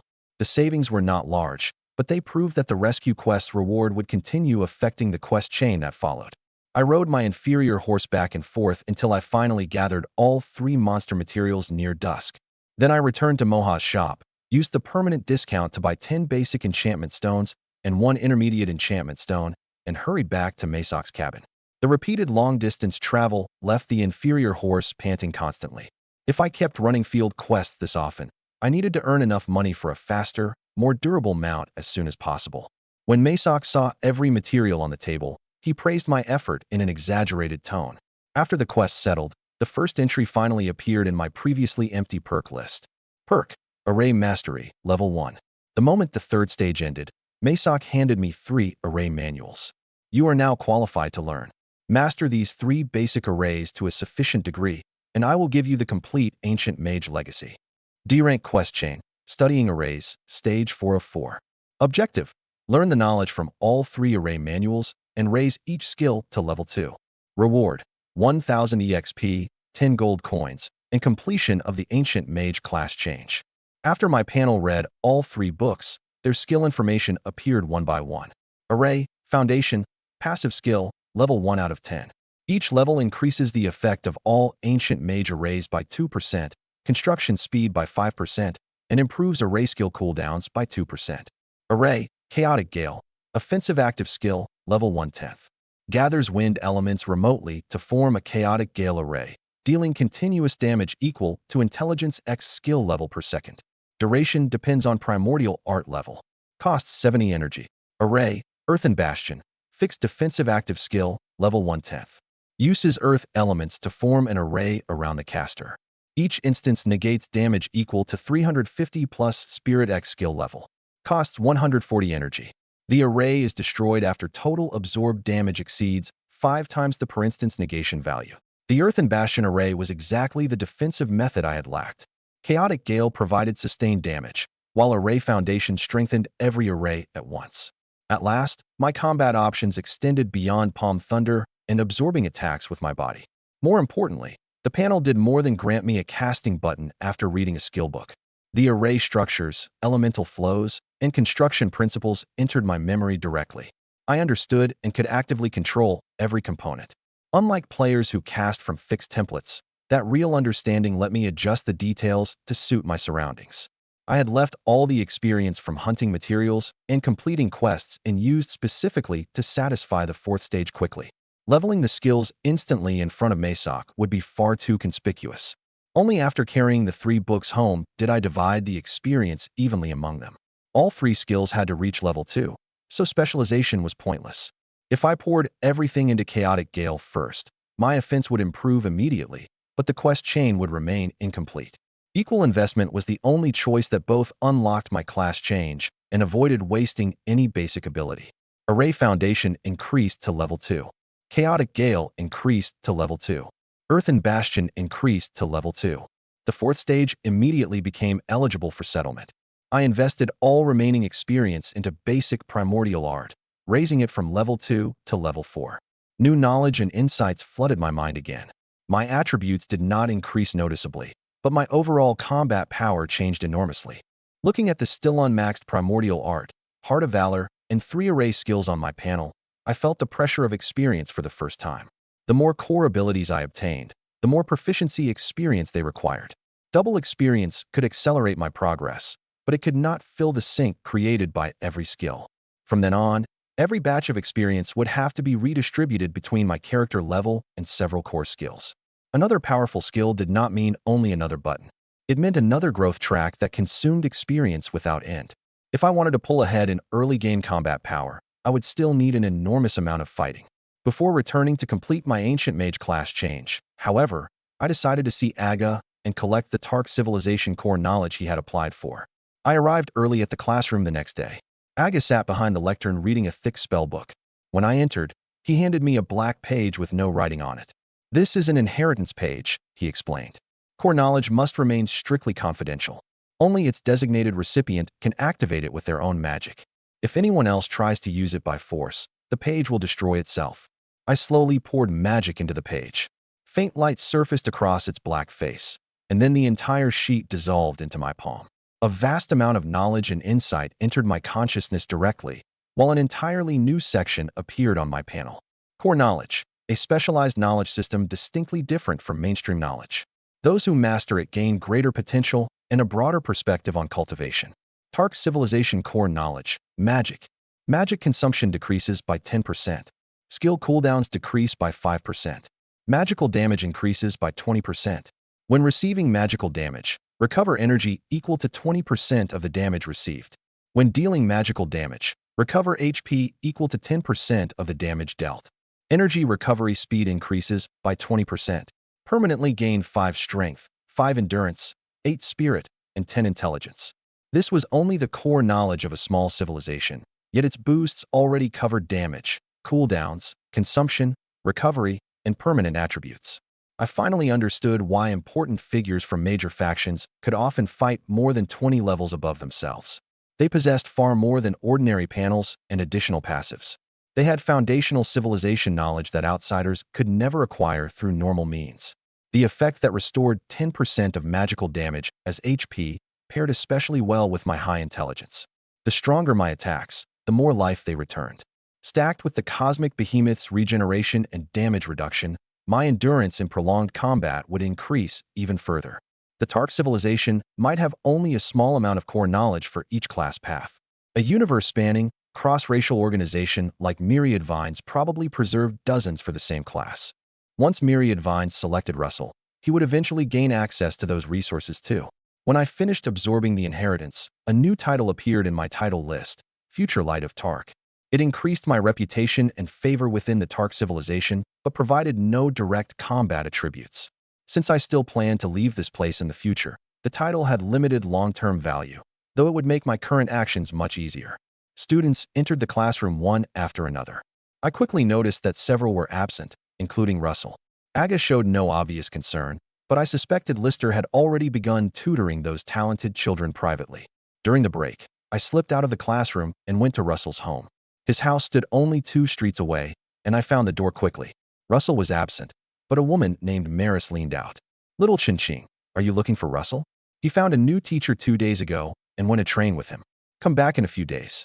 Judging by her manner and the way she addressed me, she was probably Russell's mother. I asked politely, "Aunt Maris, do you know where they went? I'd like to find him now." She thought for a moment. Russell mentioned the western outskirts. "Perhaps they're there." After thanking her, I summoned my inferior horse and rode straight toward the western outskirts. As soon as I entered the area, minor magic perception detected intense elemental fluctuations in the distance.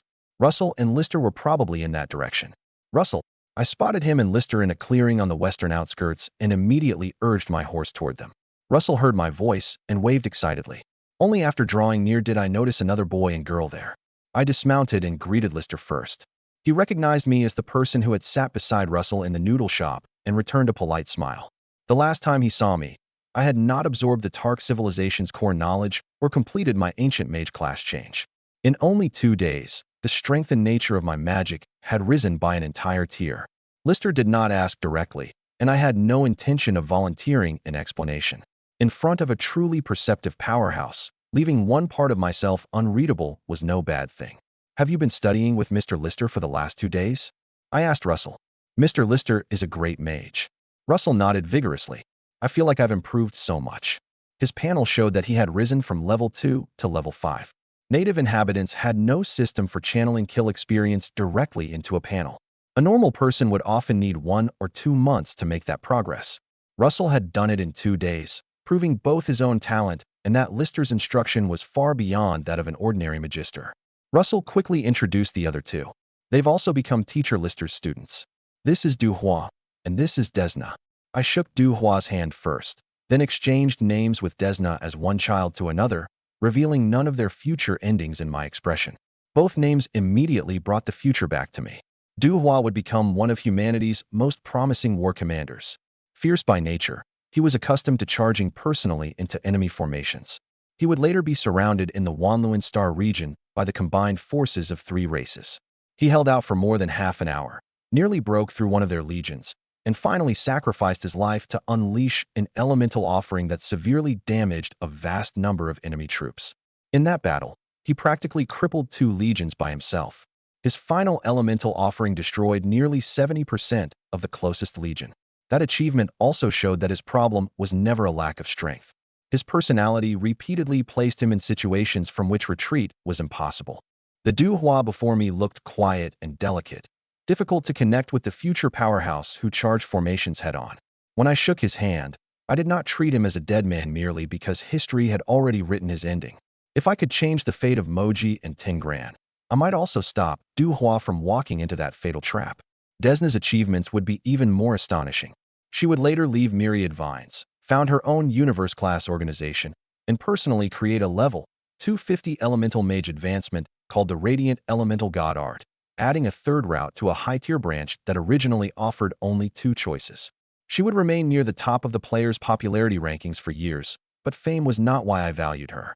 Creating a level 250 class path alone meant more than cultivating quickly. It meant she could transform her understanding into a system others could inherit. Russell, Duhua, and Desna were all people capable of shaping humanity's future. After obtaining the Tark civilization's core knowledge, I understood that even the strongest individual needed organizations, resources, and companions. If I ever founded my own power, these 3 would unquestionably form the ideal core. For now, they were only children who had just begun training, and I had no right to demand that anyone follow me immediately. All I could do was build trust as we grew together, then prove through future actions that I deserved their choice. Using a known ending as an excuse to control others would only backfire. Nor could I rush to pull them away from Myriad Vines. Without its knowledge and resources, they might not grow at their original pace. My advantage was not my current strength. It was knowing that Desna would someday disagree with Myriad Vines over its ideals, and knowing what Duhua and Russell truly cared about. I spent time with all 3 normally and let the relationships form naturally. After we talked for a while, I said goodbye, mounted my inferior horse again, and returned to town. These 3 were not the only powerhouses the Tark civilization would produce. One more person had not been selected by Lister, yet had the same potential to enter the god tier. I had to find him before he wasted years on the wrong path. I searched the wooded mountains west of town for a long time before finally spotting Laming. He was wrestling a hyena barehanded. When the creature made a mistake, he pinned it down and attacked repeatedly until it could no longer move. Only after confirming the fight was over did I speak from the trunk of a nearby tree. "I finally found you." Laming immediately rolled to his feet and looked over warily. He relaxed slightly after recognizing me. "Chin-Chin, why are you looking for me?" I jumped down from the tree. "I haven't seen you in Aga's class for 2 days. You stopped studying magic and came out here to risk your life against wild beasts. Are you planning to switch to the warrior path?" Laming fell silent for a moment, then nodded. "My magical affinity is too low. If I want combat power, I can only become a warrior. So this is how you train?" "The Tark civilization has warriors too." The books say many warriors accumulate experience by fighting wild beasts. My strength and practical combat ability really have improved over the last 2 days. I shook my head immediately. Without the right inheritance and a mentor, you'll only become more practiced at making the wrong movements. Training like this will never make you a truly powerful warrior. Laming was unconvinced. What does a mage like you know? Real combat is the fastest way to become stronger. He did not know that without class change knowledge or warrior skills, years of fighting in the wild might never lead him into a formal class. I decided to break his assumption in the most direct way possible. Then fight me. I won't use magic. If you lose, you stop training this way and follow my arrangement. If I lose, I'll give you 1 gold coin. 1 gold coin was close to Laming's living expenses for a week. He agreed at once. Let's be clear. If you use magic, you lose. F-rank quest, right and wrong. Objective, defeat Laming without using magic. Reward, Laming's favor increases by 30. Gain Laming's acknowledgement. Failure, Laming's favor decreases by 10. Lose 1 gold coin. The quest generated only after I proposed the fight myself. This meant I was no longer limited to passively accepting requests from NPCs. Like a native inhabitant, my own decisions could trigger new quest relationships. As long as I did not distort events merely for rewards, this would become an important avenue of growth whenever I dealt with people. Laming threw the first punch. I raised a hand, caught it, and read his panel in the same motion. Level 5. Class, none. Strength, 17 endurance, 21 spirit, 3 intelligence, 2. Nearly all his growth had concentrated in strength and endurance. He truly was a natural warrior. But my strength and endurance had already exceeded 30 at level 1. Now that I was level 8, the raw gap in attributes was not something technique could overcome. Ordinary natives had no free attribute interface. Their growth gradually shifted with the direction of their training, but few abandoned spirit and intelligence as completely as Laming. His numbers were as extreme as a player's manual allocation, further proving how tragic it was for him to waste time fighting in the wild without an inheritance. Laming's first punch was straight and powerful, but his shoulder, waist, and planted foot broadcast the entire movement. His second punch came from the side, but his weight shifted onto his front foot too early. Fighting beasts had taught him the courage to attack, not how to hide his rhythm. A beast bit at the most obvious target. A trained enemy could read his next move from those details. I blocked several rounds first, allowing him to expose every movement he commonly used. When Laming charged again, I caught the instant his balance shifted and punched him several yards away. I deliberately restrained my strength, breaking only his balance and avoiding his head and vital points. Even so, the base attributes supplied by the cosmic behemoth bloodline sent him sliding a long distance across the ground. When Laming pushed himself up, he first touched his chest to confirm that I had used no magic. Only then did his expression truly change. He climbed to his feet, utterly unwilling to believe it. Impossible. The second time, Laming was prepared and defended with all his strength. I still read the flaw in his movement and knocked him down with a single punch again. This time, he did not rise immediately. He lay on the ground staring at the sky. The experience he had risked his life to accumulate in the wild meant nothing before overwhelming attributes and professional judgment of combat flaws.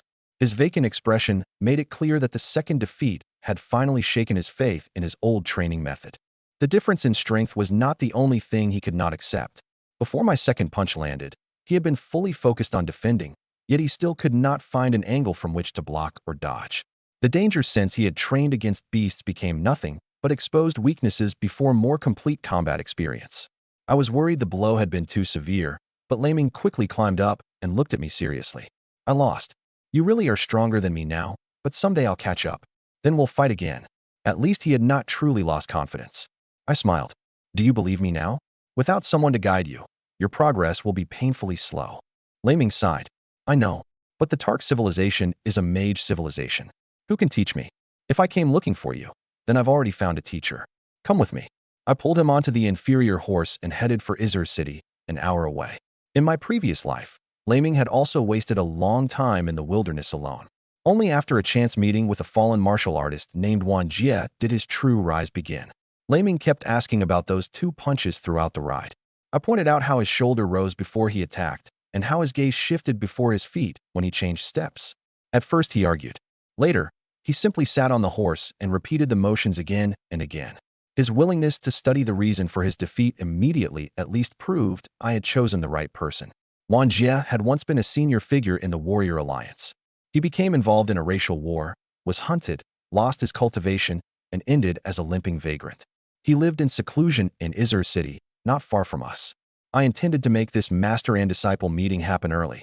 In the previous history, Laming encountered Wang Jie only by accident after wasting years on the wrong path, and finally received a true warrior inheritance. Wang Jie might have lost his cultivation, but his eye, knowledge, and ability to teach all remained. If they met early, Laming would not waste the most precious years of his life.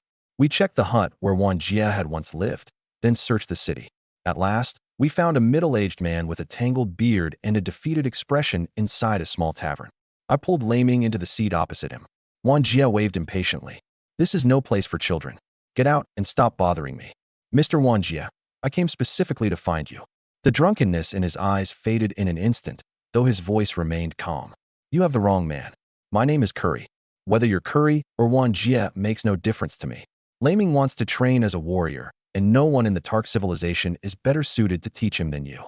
If you agree, I will pay you." Wang Jie raised his cup as if he had heard a joke. "All I know is drinking. What would I understand about warriors?" Laming also tugged quietly at my clothes. "He looks like nothing but a drunk. Let's go." I did not move. I only said to Wang Jie, "The Star Sea civilization lost the Centaurus campaign, and nearly all its high-tier combat power was destroyed. The Universal Protection Act could preserve only one small asteroid.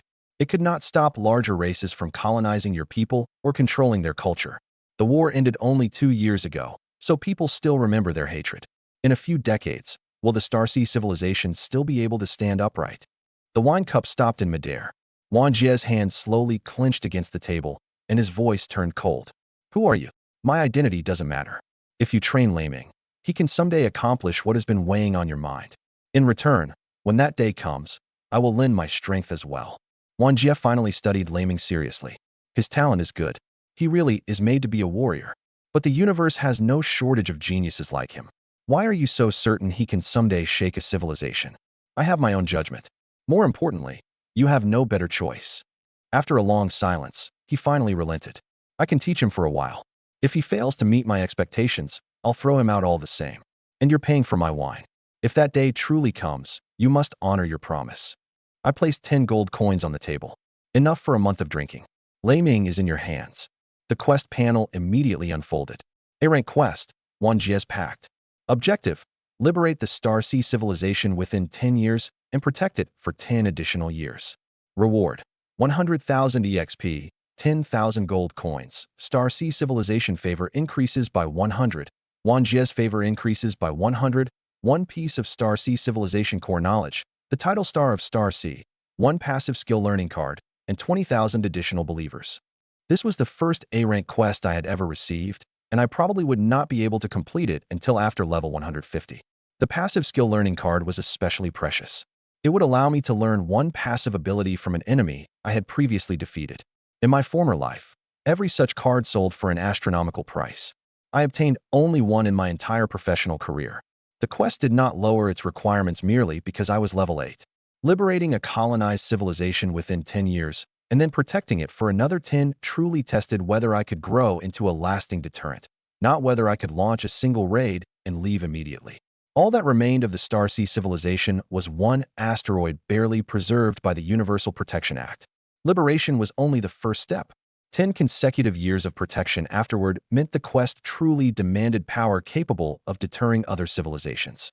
100,000 experience and 10,000 gold sounded staggering, but they were not excessive compared with that difficulty. The 10-year deadline was not generous. Gaining enough power to liberate a civilization and protect it for a decade meant I could not remain in the Tark civilization for long.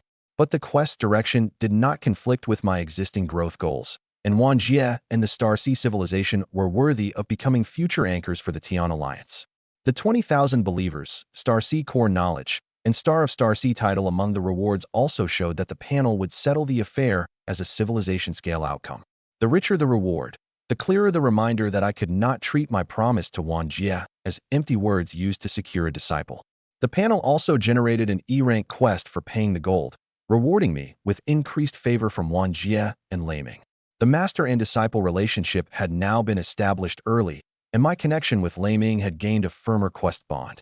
The 10 gold coins were only the immediate wine money. The A-rank pact was the true price of this relationship. My responsibility did not end when I handed Laming over. Wan Jie's willingness to teach, Laming's perseverance, and my ability to honor a civilization-scale promise would all continue shaping this path. After leaving Laming with Wan Jie, I rode back to town. The array study quest had long been ready for settlement. Delaying this much time was enough to keep Mesok from growing even more suspicious of my speed. I entered the cabin again, and Mesok came straight to the point. Mastering 3 arrays in so little time proves you were born for the ancient mage path. Are you willing to accept the complete inheritance? I nodded immediately, giving him no chance to add more preamble. Mesok's expression became solemn. Today, I entrust the ancient mage lineage to you. I hope you never bring shame to its name. A mysterious force surged from his body and entered mine. Like a seed, it resonated with basic primordial art, while my original magic gradually transformed into the deeper power of an ancient mage. Only after experiencing it myself could I confirm that Mesok had not exaggerated everything. The energy mastered by ancient mages truly was more complex than ordinary magic. Their early class skills simply failed to express its advantage fully. When the transformation finished, my panel updated. Level 8. Class: Novice Ancient Mage / Warrior Apprentice. Ancient Mage, Passive. Magic consumption decreases by 5%. Skill cooldowns decrease by 5%. Energy increases by 10%. Intelligence increases by 5%. Spirit increases by 5%. Fixed increase of 2 Strength, 3 Endurance, 8 Spirit, and 10 Intelligence. Ancient Magic Arcana, level January 5th. When activated, each level increases magical damage by 2%, magic resistance by 5%, and array strength by 5%. Duration: 30 seconds. Cooldown: 5 hours. Array Arcana, level January 5th. Each level reduces array skill cooldowns by 1% and increases the maximum number of arrays that can coexist by 2. Array casting time is permanently reduced by 40%. Basic Spatial Distortion, level 1/10. Distorts the surrounding space to make attacks miss. Negates 1 instance of damage per level. Cooldown: 5 minutes. Basic Spatial Mastery, level 1/10. Each level increases attack accuracy by 2%, grants a 1% chance to ignore the target's defense and resistance, and grants a 1% chance to deal additional true damage equal to Intelligence x2 and immobilize the target for a fixed 0.2 seconds. I opened my eyes, and the surrounding space already felt different. It was like an invisible ocean whose ripples I could stir by extending one hand. For now, the sensation remained a mirage, something I could perceive but barely control. It would gradually sharpen as my level and skills increased. Spatial distortion was one of the grand space-time mage's most important foundations. Once cooldowns were compressed to the extreme in the late game, a 5-minute skill might shrink to only seconds, enough to negate high-powered attacks repeatedly. Spatial mastery's chances were very low for now, but the higher my intelligence, the more dangerous its defense-ignoring and true damage procs would become. It even came with brief control. An ordinary ancient mage was restricted by low intelligence and low proc chances in the early game. I had cosmic behemoth growth, double free attributes, and core knowledge, the perfect tools to magnify those percentage-based abilities ahead of schedule. Ancient Magic Arcana currently lasted only 30 seconds with a 5-hour cooldown. Spatial Mastery's defense ignore, true damage, and immobilization were all chance-based as well. They were not invincible tools available at every moment, but they had already laid the full framework for the ancient mage's future burst damage, control, and survival before me. Spatial distortion negated 1 hit per level, so at level 1 it worked only once. Every proc chance on spatial mastery was also just 1%. I had to keep investing experience before those powerful descriptions became reliable abilities in battle. The full class change was finally complete. I said goodbye to Mesok and returned to my hut with all my new skills. From gathering materials and studying primordial art to mastering 3 arrays, the 4-stage quest chain had finally reached its true end. Ancient Mage was not merely another class name. It connected primordial power, arrays, and spatial abilities to my combat system all at once. After I reported the teleportation array, the Tark civilization sent people to seal the stone platform on the eastern side of Silent Forest. Judging by the result visible to me at the time, the Liko could no longer use that passage. Only much later did I learn that on the 3rd day after my Ancient Mage class change, the Liko used the spatial coordinates they had already obtained to pierce space again from deeper inside Silent Forest. A probe passed through the barrier first, and opened a circular passage more than 6 feet wide. A Lico operative then entered the forest and confirmed that the other side was indeed a habitable planet. They used large devices to stabilize and slowly expand the passage. Fixing the spatial structure required 5 months. Including reconnaissance and migration preparations, the entire process took roughly 8 or 9 months. Few people normally entered Silent Forest, so the new passage remained undiscovered. At the time, I knew none of this. I believe my early report had successfully changed the history of the invasion. My life gradually settled into a routine after the class change. Every day, I hunted experience in suitable regions, occasionally completed new quests, and visited Russell, Duhua, Desna, and Laming. I had already finished the readily available high-value quests. Most later requests offered only ordinary experience and no new skill rewards. Lister and I gradually became familiar, and Desna enjoyed talking with me. Whenever she had no training that day, she often followed me around town. My habits and way of speaking from another world felt novel enough to all of them. More than 8 months passed quickly. I spent a great deal of every day hunting monsters and reached level 23. The total experience earned through both panels could have pushed me to level 40 or 50, but I had invested more than half of it in skill proficiency, maxing almost every skill at its current cap. That approach sacrificed leveling speed, but gave me an extraordinarily solid foundation. Players usually saved experience for their next class change and maxed only a few core skills. Double experience and my pre-war preparation time were what let me push every ability to maximum proficiency. Same level targets no longer posed any threat. Even enemies 10 levels above me struggled to withstand my full skill combination. At level 20, both class paths completed a natural advancement. Novice Ancient Mage became Junior Ancient Mage, and Warrior Apprentice became low-rank Warrior, with no additional mentor required. The Mage path gained the group skill Fire Dragon, while the Warrior path gained Gale Slash. The former lacked an Ancient Mage exclusive bonus, and the latter was a pure Warrior attack, so neither was currently central to my arsenal. I still had not completely chosen my later Warrior path. The Tark Civilization's current class changes were not strong enough, so waiting for a hidden class would be best. If random quests continued rewarding Spellblade skills, I might also use my attributes to turn a famously mediocre class into another abnormal path.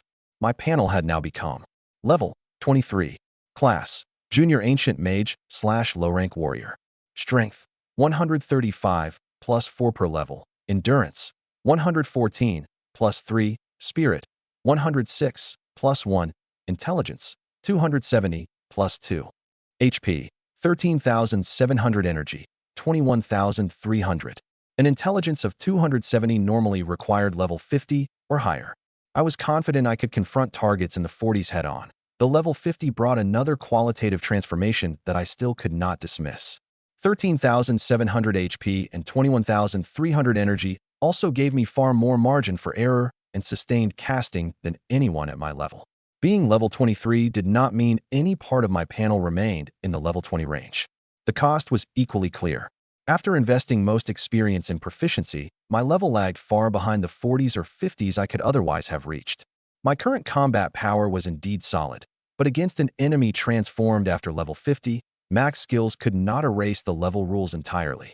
Therefore, the result of those 8 months could not simply be described as staying low level makes me stronger. Max skills let me dominate peers, but a lower level magnified suppression against higher tier enemies. I needed to readjust my experience allocation according to the approaching risks of war. That day, I prepared to leave for my usual leveling. The moment I opened the door, I saw Desna standing nearby, waving with a smile. "Chinching, over here." The person outside was Desna. I walked over and asked, "Mr. Lister didn't schedule any training today?" "He said yesterday that he had something to handle and gave us 2 days off," Desna answered with a smile. "Let's go outside town. You can help me hunt fire lizards." Lister belonged to Myriad Vines. A sudden departure probably meant the organization had assigned him a new task. At the time, I still believed the teleportation array had been sealed and the Tark civilization would no longer fall into war according to the old history. Conflicts naturally continued elsewhere in the universe, but full-scale war was not supposed to begin until the players descended 5 years later. Instead of agreeing to have fun, I warned her, "You relax the moment Lister leaves. Russell and Duhua are both studying seriously. You should practice your magic more too." I was not simply trying to spoil her fun. Lister came from Myriad Vines. His temporary departure meant the 3 children had temporarily lost their highest tier protection. Even though I believed the war had been changed, increasing one's combat power was never a bad thing in this universe. Desna's smile faded, and she challenged me seriously. Do you really think magic can be learned only through hard practice? Teacher Lister, Russell, Duhua, and I don't see it the same way. It's enough to concentrate when you're studying. Seeing different places can be cultivation too. Magical elements are alive. Why can't we play with them? I froze for a moment. Since gaining the panel, my growth had become more like feeding experience into skills. I rarely thought deeply about the elements themselves. Yet around the age of 10, Desna was already questioning traditional cultivation methods. Then how do you plan to play with the elements? She looked at the elements in the air that only she could perceive clearly. They give off different kinds of light. If I can shine like they do, maybe the elemental spirits will think I'm one of them and come find me on their own. It sounded like a child's imagination, but it was the seed of the idea that would one day become her radiant elemental god art. The gap between a genius and an ordinary person existed not only in levels and attributes. Geniuses began searching for their own path much earlier. I recognized the weight of her words immediately only because I knew the future result. To Desna now, it was still an untested idea. For precisely that reason, I could not use old knowledge to decide the answer for her. I could only let her keep exploring according to her instincts. I was about to encourage her to continue experimenting when abnormal fluctuations suddenly spread through the surrounding space. The air felt compressed by an invisible force, and the space-time structure of the entire planet began to solidify. I knew this phenomenon far too well. Before a large-scale invasion, an attacking civilization first imposed a space-time lockdown to cut off long-distance teleportation into the target region. External reinforcements could arrive only in an unsealed area, then enter through conventional travel. The trapped civilization would also struggle to request help in time. Someone was preparing to lock the Tark civilization onto this planet. My first thought was still the Liko. But the Tark civilization had clearly sealed the eastern teleportation array. Where had the enemy built a new invasion passage? More troublingly, the war was beginning roughly 6 months earlier than I remembered. In the old history, Russell, Duhua, and Desna safely escaped under Lister's protection. Now myriad vines had just summoned Lister away, while all 3 future powerhouses remained on a planet about to be sealed. If even one of them died here, all of humanity's later history would change completely. I had believed acting early would reduce the danger. Instead, the butterfly had flapped its wings and brought the war down before any of us were prepared. Qingqing, you look awful. What's wrong? Desna pulled me out of my thoughts. As an ancient mage, I was more sensitive to changes in space than an ordinary elemental mage. At this moment, perhaps only Mesok, the Tark civilization's core mages, and a few high-level powerhouses could detect the change in time. By the time everyone saw the enemy army, it would be too late to organize a defense. Another civilization may be sealing this planet. We need to find Aga first. I pulled Desna toward Aga's home. Space grew heavier around us. Even she gradually sensed the elements becoming agitated, as though some disaster were about to descend. That further proved the lockdown was nearing completion. At first, only people who controlled spatial power could perceive it. Once elemental mages felt the environment turning abnormal, very little time remained for the Tark civilization to react. I forgot all courtesy and pushed straight through the door. Aga was still reading a spellbook. He looked up in surprise. Little Qingqing? Desna? What happened? I quickly explained the signs of a space-time lockdown and my suspicion of a Liko invasion. Aga immediately closed his eyes to sense the surroundings, then shot to his feet. An enormous amount of energy is gathering towards Silent Forest. I will notify the Tark leadership immediately. Both of you go somewhere safe. Before he finished speaking, suffocating power descended overhead. I looked up and saw enormous crimson fireballs falling from the sky. From a distance, they resembled meteors. When they struck, they swallowed homes and trees and blasted giant craters through the town. The first barrage from war-class cannons had begun. When Aga saw civilians caught in the bombardment, he immediately shouted for everyone to enter the shelters and prepared to fly up to intercept the attack. I grabbed him. Teacher, those are war-class cannons. You can't stop them. Report the intelligence to the leadership first. Organize the mage forces and strategic weapons to counterattack. He stopped for an instant and finally calmed down. Taking out a communication talisman, he reported the situation in Silent Forest and the aerial bombardment to the Tark civilization. War cannons were cumbersome and suited to large-area bombardment, but they were not weapons an ordinary magister could endure head-on. Based on player experience, blocking their fire without power near level 150 was practically suicide. In the old history, Aga died to one of those cannons. Now I finally understood that he probably had not failed to evade it. He had charged voluntarily into the bombarded area. After sending the message, Aga told us that Mage forces were already approaching with a giant magic ballista. The ballista and the cannons were both strategic class weapons. Once both sides held each other in check, the Liko would stop bombarding indiscriminately without restraint. The next stage would most likely become a ground assault. Ground warfare presented more complex dangers, but at least it left room for judgment, evasion, and retreat. Personal skill meant almost nothing under a direct hit from a war cannon. Enemy soldiers, no matter how strong, were still limited by levels, formations, and battlefield positions. Just as I prepared to evacuate, an intense locking sensation suddenly settled over all three of us. Several streams of cannon energy changed direction and fell straight toward Aga's home. Run! We all lunged away at once. Two fireballs exploded behind us, and the heat wave shoved our bodies forward. One slower step would have left us swallowed by the core energy. The locking sensation did not disappear. The enemy was using long-range energy targeting. Why had they chosen us? I quickly realized that Aga had released an intense magical fluctuation when he prepared to take flight. Maysock had never acted openly, making Aga practically the most conspicuous high-level target in town. His aura had become a moving tracking beacon. The cannons chased Aga's magical aura, striking again and again. We changed direction desperately, but still could not shake the targeting completely. Desna was only level 17, with less speed and stamina than Aga or me. One blast knocked her to the ground. By the time she stood again, three masses of crimson energy had sealed her escape from different directions. Desna. Instead of continuing outward, I turned and rushed back to her, shielding her beneath my body. The cannons fell too quickly for me to construct an earthen bastion array. I could only activate basic spatial distortion, which I had trained to level 10. The surrounding space was forced apart, activating all 10 instances of absolute damage negation. When the core energy of the three cannons struck, the distortion redirected it to either side of my body, where it exploded. The deadliest instant did not hit me directly, but weapons of war produced sustained area damage. Heat and shock repeatedly consumed the negations. All 10 layers of protection shattered quickly, and the remaining energy struck my body directly. My more than 13,000 HP plummeted to barely over 1,000. Fortunately, war-class weapons did not trigger level suppression between characters. The Cosmic Behemoth's health and energy resistance ultimately let me endure the aftermath. When the explosions ended, Desna and I had fallen into an enormous crater. Smoke obscured the outside, while the cannon fire tracking Aga had already moved away. Judging by the energy trajectories, he had successfully led the main bombardment elsewhere. I released Desna. Strength left my body, and I fell backward into the dirt.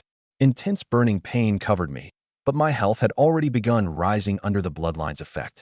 Spatial distortion had redirected only the three most concentrated blasts. The nearby earth was still charred black by the heat. Burns covered my body as well, and even a tiny movement felt like tearing every wound open. Without more than 13,000 HP and the Cosmic Behemoth's regeneration, I could not have remained conscious.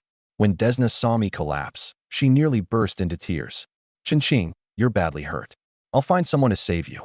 I hurriedly grabbed her. "Cannon fire is falling everywhere. Going outside would put you in more danger. Don't leave, but you might die." I could not reveal the Cosmic Behemoth panel, so I gave an explanation she could accept. "I learned recovery magic. I can heal myself.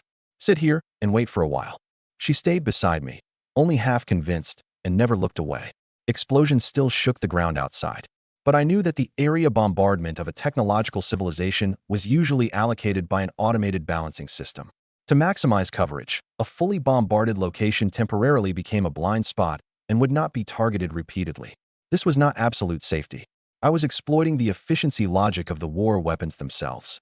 As long as we did not leave the crater and expose ourselves again, and no new high-energy target drew fire back toward us, staying in the recently covered area gave us a better chance of survival than running across open ground. Aga's high-energy aura had also moved away. If we remained in the crater, we would be safer than if we fled blindly. Time passed little by little. My health rose steadily, and the pain gradually weakened. Terrifying energy fluctuations erupted nearby several times, but no shell fell into the same crater. The pattern repeatedly confirmed my judgment about the automated balancing system. Every time another explosion sounded nearby, I re-evaluated the trajectories. If the attacks began curving back toward the crater, I would move Desna immediately. Until my health returned to a safe level, I never treated my inference as a guarantee. Desna still tensed with every tremor and unconsciously moved closer to me. Only after spatial distortion came off, cooled down, and my health returned to a safe range did I raise a hand and pat her shoulder. Let's go. We need to find Russell and Duhua first. Desna turned to me and froze. The charred outer layer across my body was falling away. The skin beneath had already healed, leaving almost no sign that I had been near death moments ago. The frequency of the bombardment outside had also fallen considerably from the first wave. Now that basic spatial distortion was available again, I at least had a way to preserve my life as long as 3 or more cannons did not cover me simultaneously. We left the crater and carefully avoided the cannon fire falling in the distance. Without Aga beside us, there was no continuous high-energy signal to attract the targeting, and we suffered no more concentrated bombardment. But the familiar town had changed completely. Buildings had collapsed over vast areas, while explosions tore apart streets and woods. I had lived here for nearly 9 months. Juna's noodle shop, the roads my classmates walked, and many people I saw every day had all been taken by war without warning. If this were still a game viewed through equipment, I could have reduced the casualties to respawning data. Now every ruin corresponded to someone who had truly lived there. Beyond fear, the stronger emotion in me was anger. As though responding to that choice, the panel generated 2 quests in succession. B-rank quest, the Liko invasion. Objective: help the Tark civilization resist the Liko. Each low-rank invader killed grants an additional 1,000 EXP. Each mid-rank invader grants 2,000.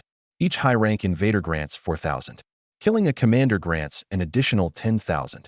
If the Tark civilization successfully defends itself and your personal kill count exceeds 100 Liko, receive the following additional rewards.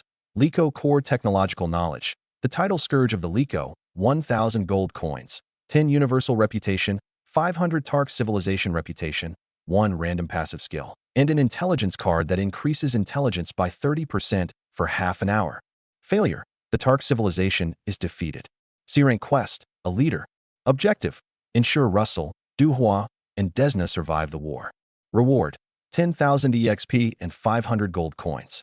Russell's and Duhua's favor each increases by 100. Desna's favor increases by 300.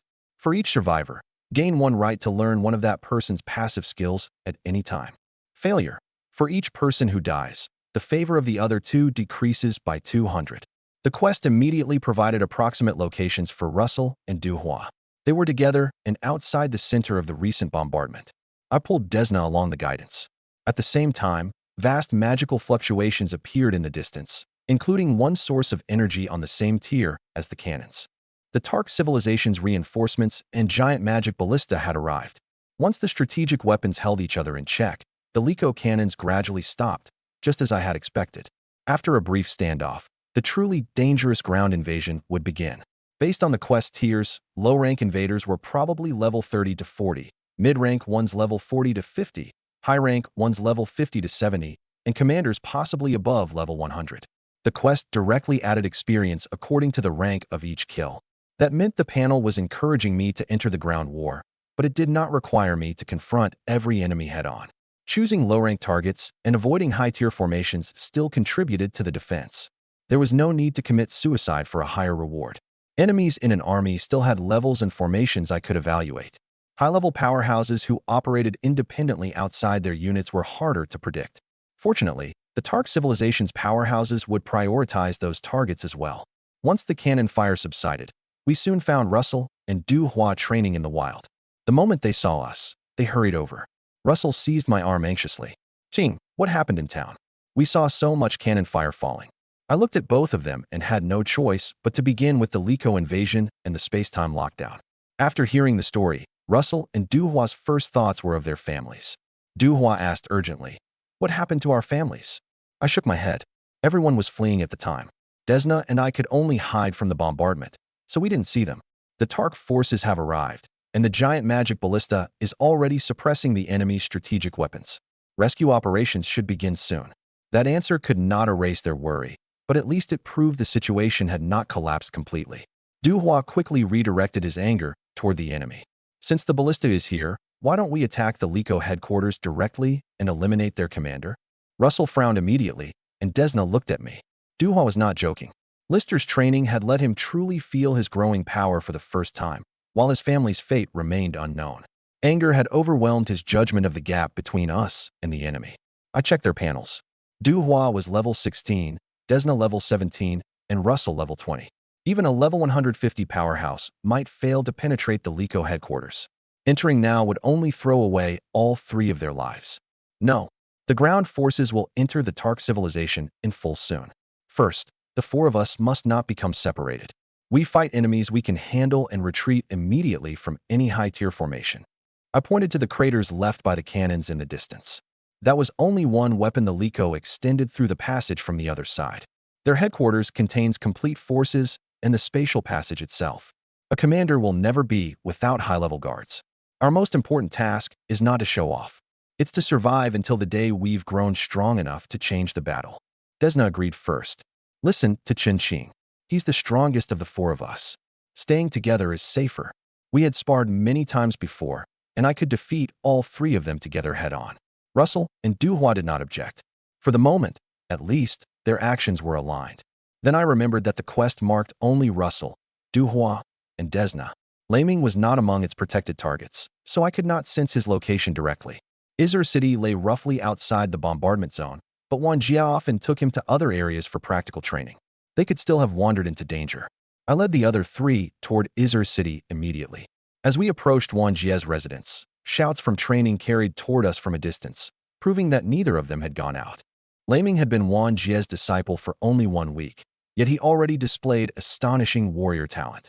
Wan Jia no longer looked as defeated as he had at first, either. He poured nearly all his energy into teaching. Laming, Mr. Wan Jia. Neither stopped training immediately when they heard me. Only after Russell and the others entered the courtyard behind me did Laming set down the gravity wheel in his hands. Wan Jia looked at the unfamiliar faces. Chen Qing, who are these people? Judging by their reaction, both had focused so completely on training that they did not even realize the distant explosions signaled an invasion. I explained the Liko lockdown, the bombardment, and the Tark reinforcements again. After hearing everything, Wan Jia and Laming said simultaneously, "Then we should take shelter in the Tark capital first." Their choice did not come from cowardice. Wan Jia was a refugee from the Star Sea civilization and had no sense of belonging that obligated him to defend Tark. During one all-night conversation, Laming had also told me that he was born into a wealthy family containing many powerful mages. After offending one of the Tark civilization's great families, his clan was exterminated. He escaped by chance and had found it almost impossible to feel affection for this civilization ever since. That conversation had also triggered a quest to help Laming take revenge. In the old history, he would destroy that family himself after growing strong. By accepting the task early, I had merely aligned our goals more closely. But this war was also a rare point of growth. Russell and the others would improve rapidly through real battle. If Laming retreated straight to the capital, they might leave him behind. I had not introduced him to Wan Jia early, so that a future god-tier warrior could miss the most important tempering of his life. Besides, Laming was already ahead of everyone. His panel displayed it clearly. Laming, junior warrior, level 27.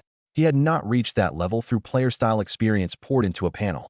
Wan Jia's inheritance and training, combined with Laming's own insight, had driven his growth. The number proved both Laming's talent and that bringing master and disciple together early had truly reclaimed the time he would otherwise have wasted. I checked the figures again.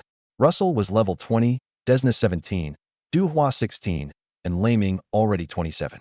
Meeting Wan Jia only a few months early had pulled his growth trajectory far away from his previous life. Sending him to the battlefield now was not gambling with his life. It was letting that talent keep unfolding under the right pressure. Of course, level 27 did not make him immune to war. Even ordinary Liko soldiers could reach level 20 or 30, and high-level squads were far beyond us. Laming's lead merely qualified him to join the team. It did not excuse him from judgment or retreat. I seized Laming's shoulder and stared into his eyes. Mr. Wan Jia can take shelter in the capital. You can't leave. Laming clearly had not expected that. Why? Because you need to become strong as quickly as possible, and war is the cruelest but fastest form of growth. I know you don't feel any loyalty to the Tark civilization, but the people you truly hate are the ones who destroyed your family. If Tark loses, hiding in the capital won't save you. If Tark holds and you miss this chance to grow because you retreated, your enemies will remain a wall you can never cross. Laming's expression kept changing. He was clearly still hesitating. I pointed at Russell and the others behind me. All three of them are entering the battlefield with me. If you stay here while we grow through a real war between races, you may never catch us again. The universe is much larger than Tark. Years from now, I don't want us to have entered interstellar space while you're still trapped inside the revenge before you. Wang Jie pushed Laming from behind. Chen Qing is right. Only after living through a war between races do you understand how small one person is and how small a civilization can be. Go. I'll wait for you to return in the Tark capital. The two people he trusted most had reached the same conclusion. Laming finally nodded. Then let's go. I looked toward Mach Town. The Liko ground forces will be here soon. After hours of confrontation near Silent Forest, the Liko launched a large-scale charge. Magic and mechanical fire collided continuously across Mach Town. Tark mages shattered enemy armor, while Liko beams kept piercing magical defenses. By the time we reached the outskirts, the ground shook every few seconds. Layers of magic arrays covered the air above, while mechanical gunfire carved the ground into countless deadly lanes. Any attack that strayed from its target could fall into the ruins of civilian homes. These were not monsters patrolling fixed ranges in a leveling zone. They were two armies that could think, coordinate, and actively kill their enemies. This was no longer the town where we had lived. My hut, Juna's noodle shop, and Moha's magic shop had all been destroyed. Silent Forest had been flattened, and most of its bosses probably had not survived the strategic bombardment. At the center of its ruins, an expanding spatial passage continuously delivered soldiers, supplies, and weapons into the Liko camp. Even larger war machines waited on the other side. The familiar terrain remained, but the meanings of safe zones and leveling areas were gone. An enemy could hide behind any broken wall, and a stray shot from any distance could force a change of route. I could use my memory of the town, but I could no longer move according to fixed spawn logic on a game map. The Liko were far stronger overall than the Tark civilization, but the capacity of the passage and the limits of fighting on foreign soil meant they could currently deploy less than 1/10 of their total power. Tark had already revealed almost every trump card it possessed. In the old history, the war lasted 5 years until outside assistance arrived, not because Tark was stronger, but because the space-time lockdown forced reinforcements to travel slowly from outside the sealed region. After the initial large-scale collision, the battlefield gradually divided into many squad engagements. I led Russell, Duhua, Desna, and Laming quietly through the ruins of Mach Town. All 5 of us were around 10 years old. Our age was the best disguise. The enemy focused on the Tark civilization's formal mage forces. Even when soldiers saw us, they assumed we were civilians who had failed to evacuate. Tark mages occasionally shouted for us to leave from a distance, but none could spare people to escort us during combat. No one imagined that we were moving in the exact opposite direction from the fleeing civilians. Our first battle had only one chance to exploit surprise. The Liko did not yet realize that these children averaged around level 20. Once our combat power was revealed, later squads would inevitably become cautious. I planned to use that misjudgment to eliminate an isolated unit first. Laming carried a white cloth bag containing the green-grade falcon spear I had commissioned for him. Equipment tiers progressed from white to green, blue, purple, silver, and gold. Green already counted as outstanding quality. In my previous life, Laming mainly used spears. Preparing the weapon early had also raised his favor toward me considerably. The other 3 did not yet have magic staffs. I had assumed myriad vines would equip them, but the war began early, leaving no time. That also meant our first battle could not drag into a long war of attrition. Laming had the falcon spear. I had a complete set of skills and bloodline regeneration. But the 3 elemental mages lacked equipment bonuses. We had to use a surprise attack to gain the numerical advantage first and minimize their weakness. Laming looked at the enemy forces around us and whispered, "They don't seem to take us seriously at all. Keep the spear hidden." I glared at him. "That's our advantage. When the fight starts, then you can surprise them. Follow me for now." Even Du Hua, the most eager to fight, did not object. We continued through the ruins at the pace of ordinary children. The previously unimpressive minor magic perception became crucial on a chaotic battlefield. The air was packed with magic of different affinities and mechanical energy. I could still barely distinguish where the fluctuations were strongest and where fighting was sparse, gradually forming a blurred distribution map in my mind. It did not provide distance, numbers, or levels like true detection equipment. It showed only the concentration of energy in different areas. But I knew the terrain of Mach Town. By aligning that blurred distribution with the streets, I could avoid combat zones whose strength even I could not read. Russell and Desna perceived the elements even more clearly than I did, and quickly understood that I was avoiding high-tier battle zones. With that perception, we found an area where magic was not especially strong and mechanical energy held a slight advantage. That meant Tark was losing there, but not completely suppressed exactly what I wanted. Duhwa did not display the same sensory range, but that did not mean his combat talent was worse. His future path favored frontal bursts, while Russell and Desna were more sensitive to the elements. Geniuses did not need to excel in exactly the same ways. Only after arriving did I realize this was where Aga had once taught us. The classroom had become ruins. More than 100 Tark mages defended themselves beneath an eggshell-shaped barrier. Opposite them stood between 150 and 180 Liko mechanical soldiers, whose fire was clearly denser. If the enemy detached 30 soldiers to surround us at once, we had no chance. We needed to lure a smaller number away from the main formation. A Liko squad soon noticed us. An adult mage nearby shouted from a distance, "Children, run." His defensive line was already at a disadvantage. Beyond shouting a warning, he could spare no one to escort us. The Liko, however, had enough room to detach troops. In their eyes, 12 soldiers were more than sufficient to clear out several children who had failed to escape. I inspected the enemy information quickly. It was a standard 12-person squad. Most ordinary soldiers were level 20 to 30, and their leader was a level 40 elite. No hidden high-tier powerhouse accompanied them. This was already a low-spec formation by Liko standards, assigned to clearing civilians. We could fight them. Based on combat distribution, I could handle the squad leader and 2 or 3 soldiers. Russell could defeat 2 ordinary enemies. Laming possessed the highest level in combat experience, so he could probably tie down 4. Duhwa and Desna would take the rest. Even accounting for the effect of 3 mages entering a life-and-death battle for the first time, we still had a chance. These soldiers were ordinary combat units for their level. Russell and the others had been trained by myriad vines and possessed genius templates of their own. I did not calculate their performance from our usual sparring. I first subtracted the hesitation that might come with killing for the first time. Even at 60% of their combat strength, the numbers and assignments still aligned. I placed one hand behind my back and gave the retreat signal we had agreed on. All 5 of us turned and fled at once, looking like children genuinely terrified by the enemy. We had agreed on this signal before entering the battle zone. It did not mean a full retreat, but an attempt to draw the targets away from their main force. If even one person misunderstood, stopped early, or turned to cast, our pursuers would immediately realize we were no ordinary civilians. The Liko suspected nothing. Their entire squad left the main formation in pursuit. I deliberately ran at an ordinary child's speed, letting the distance close quickly while drawing them farther from their army. After they had chased far enough, energy began gathering in one soldier's weapon. The time had come. I spun around and shouted, "Attack!" The instant I shouted, I was already charging the nearest soldier head-on.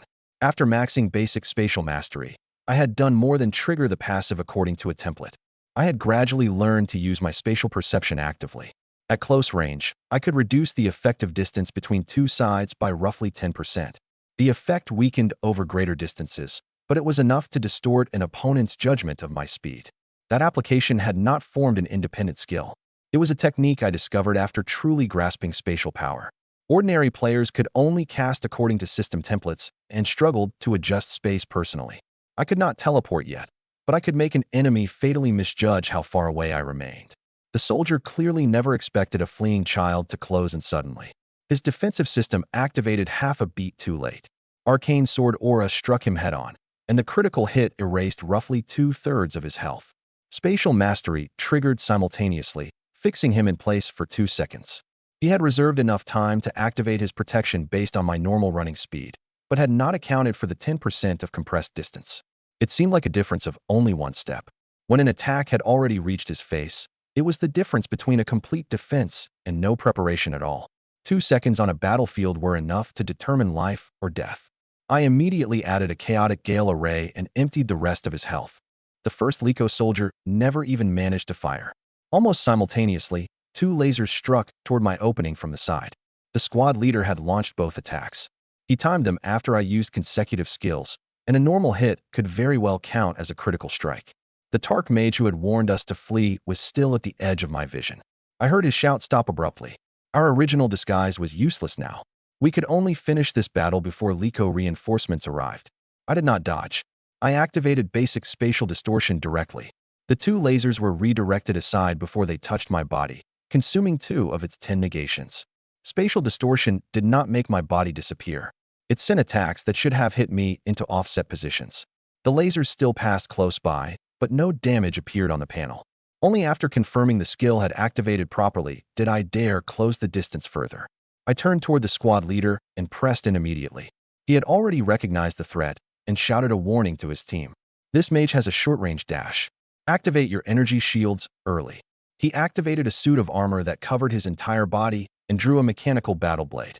Ordinary mechanists favored ranged fire. This leader was a rare mech fighter, equally skilled in close combat. The mechanical blade slashed toward me. I used the spatial discrepancy to avoid its center while pressing a chaotic gale array against the energy shield. The shield trembled only slightly, and my panel displayed an effective damage of just 12. To kill the leader, I first had to break an energy shield equivalent to a second health bar. That was the most troublesome thing about mechanists. As long as the shield existed, every attack I made consumed its durability first, and almost no damage reached the body beneath. Chasing a one-hit kill now would only give the mechanical blade an opening. The safest method was to maintain close pressure and force him to keep absorbing attacks with the shield. Elsewhere, Laming had torn away the white cloth, and the falcon spear revealed its edge in battle for the first time. He charged into the enemy formation through ranged fire, pale golden light floating around his body and reducing much of the damage along the way. Once he drew the main fire, Russell, Duhua, and Desna released elemental magic simultaneously and fought the other soldiers. The 3 mages lacked true battlefield experience, and their first attacks were visibly less fluid than during practice. Fortunately, Laming had the courage to fight and charge, pulling several soldiers' attention toward himself first. Only then did they have a chance to steady their rhythm. I returned my attention to the leader. Arcane sword aura, chaotic gale array, and close-range attacks struck his shield continuously. His mechanical blade landed cleanly on me twice, but damage reduction, regeneration, and spatial distortion kept neutralizing the blows. The energy shield's durability fell without pause. At last, a faint cracking sound came from in front of the leader. Crack. The most troublesome layer of protection had broken. The instant the energy shield disappeared, I fired arcane sword aura into the squad leader's mechanical armor. Dealt 1,003 damage. Judging by the change in his health bar, this elite leader had around 8 or 9,000 HP. That was not low for the fragile mechanist class, but without the shield, he could no longer suppress my damage into double digits. I stopped trying to evade every attack and exchanged injuries directly. Received 700 damage. Damage reflection dealt 210 damage. Arcane sword aura dealt 1,208 damage. I had roughly 13,000 HP, energy damage reduction, and the resistance from ancient magic arcana. Regenerating 2% per second restored about 260 HP. The wound inflicted by the leader's slash was healing rapidly, while my 30% reflection sent part of his force back into him. That trade would have been suicide for an ordinary mage. For me, it was exceptionally favorable. In one exchange, I took 700 damage, immediately reflected 210, then dealt another 1,208. Even before accounting for my later recovery, our losses were completely unequal. The more the leader tried to trade blows in close combat, the faster he would lose. An ordinary mage usually needed to reach around level 65 to possess comparable HP, while a warrior needed to approach level 40. I was only in my 20s, yet my maximum health had already entered a range that did not belong at my level. As long as the enemy could not kill me in one hit, continuous regeneration would keep magnifying that advantage. When the mechanical blade fell again, the bloodline quickly healed the wound, while the reflected force continued wearing down my opponent. The squad leader suddenly turned to flee, clearly unwilling to keep trading. I stayed directly behind him and used skills to hold him back. A final arcane sword aura pierced the already damaged battle armor and emptied his health completely. If he opened the distance, he could restore the mechanist's ranged advantage. Of course, I gave him no chance. Spatial techniques shortened the gap, while arcane sword aura and chaotic gale array alternated to lock his rhythm until both his mechanical armor and health reached their limits. Killed a mid-rank Liko invader. Quest EXP plus 2,000. That experience was exactly enough for another character level. Instead of investing it in proficiency, I raised myself to level 24. The war had begun, and later enemies would only become stronger. I needed to improve my base attributes first. I looked toward the other's battlefield. After Laming endured the most dangerous first wave at the front, Russell and the others gradually adjusted to the rhythm and had already killed 3 soldiers together. Everyone was injured. Lei Ming, who had absorbed most of the fire, carried several burns across his body, yet all of them continued fighting. Facing enemies who genuinely wanted to kill them for the first time, they could never remain as calm as during training. But as the fight continued, their initial panic faded and their attacks began linking together. The most terrifying aspect of talent was not just fast leveling. It was the ability to adjust immediately after a mistake. In the distance, the main Liko force had already sent 2 new squads. We had little time left. I entered directly among the remaining enemies and used the short-range spatial discrepancy to close with 2 wounded soldiers at once. Arcane Sword Aura struck on the left and Chaotic Gale Array on the right. Their health bars emptied one after another. Quest EXP plus 1000. Quest EXP plus 1000. Seeing their leader and 2 companions fall instantly, the enemy faltered, while Russell and the others seized the opening and accelerated their attacks. The numerical balance reversed rapidly. We soon eliminated the entire 12-person squad. The whole engagement had not lasted long. Lei Ming killed 3 ordinary soldiers by himself, the highest total after mine. When he saw more enemies approaching, the intensity of battle still had him in its grip, and he raised his spear to charge again. I grabbed him. Lei Ming, retreat. Of the 2 new squad leaders, one was level 55 and the other 60. Level 60 had already crossed into a new stage of power. Even if our combat strength doubled, we had no chance. My voice finally pulled Lei Ming out of his battle frenzy. Once he saw the target's levels, he immediately turned and retreated with everyone else. 2 Liko squads pursued us relentlessly. Although Russell and the others could not see their panels, the pressure of the pursuers' energy was enough to reveal that they were far stronger than the 12-person unit we had just fought. The last battle had already worn all of us down. Lei Ming still carried burns, and Russell, Du Hua, and Desna had killed people for the first time. Even if the new pursuers shared the previous formation, we were in no condition to fight again immediately. With leaders at level 55 and 60, retreat was the only sensible choice. We had already moved far from the previous battle zone, yet the enemy refused to give up. That meant our first battle had been witnessed not only by Tark, but also noticed by the Liko command. Any army would want to eliminate a threat before it matured after seeing 10-year-old children wipe out a formal squad. The pursuers were slightly faster overall, but the difference was not overwhelming. If the level 55 and level 60 leaders advanced alone at full speed, they would catch us quickly. Military discipline and squad safety restricted them, however. Leaders could not casually abandon their soldiers in a complex battle zone. The entire formation's marching speed depended on its slowest member. If both leaders left the formation to pursue alone, the remaining soldiers could be concentrated and destroyed if they met a Tark squad of the same level. The leaders themselves might also be surrounded by high-tier mages. Those battlefield constraints compressed the difference in speed enough for us to keep fleeing. That gave us time to run, but it did not mean we could counterattack. The gap of more than 30 levels came on top of class changes, equipment, and skill transformations.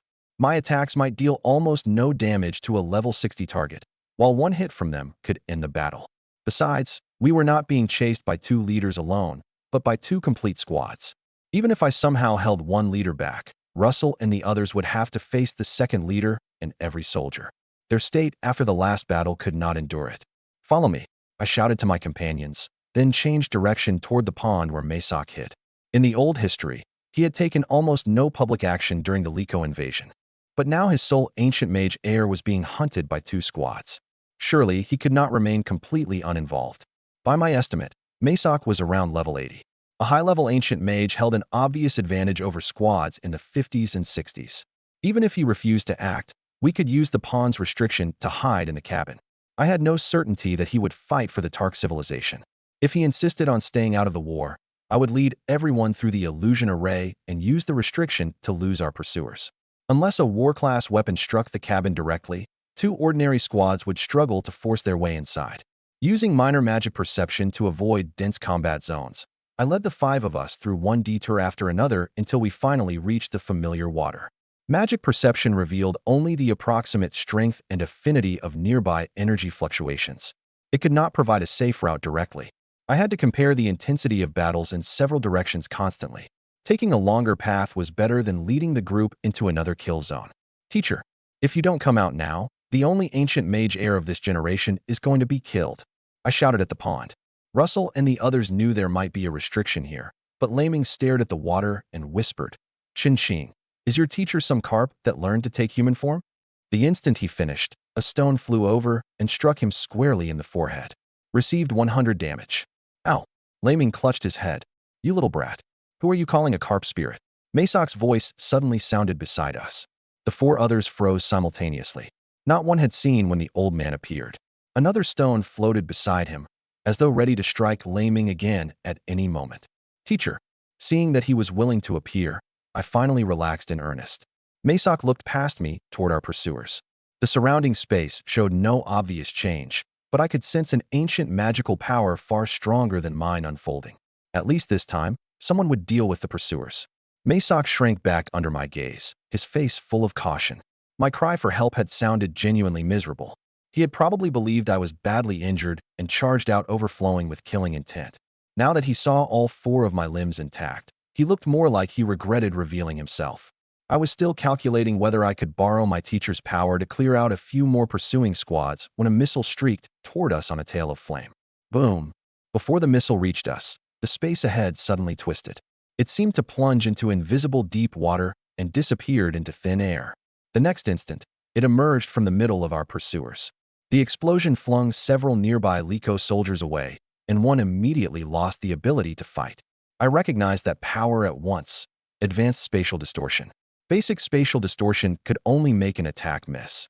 The advanced form could deliver the distorted attack to a location chosen by the caster. Masok knew everything an ancient mage could learn, and whatever I had not touched yet, he had clearly mastered long ago. Players in my previous life had studied ways to counter it.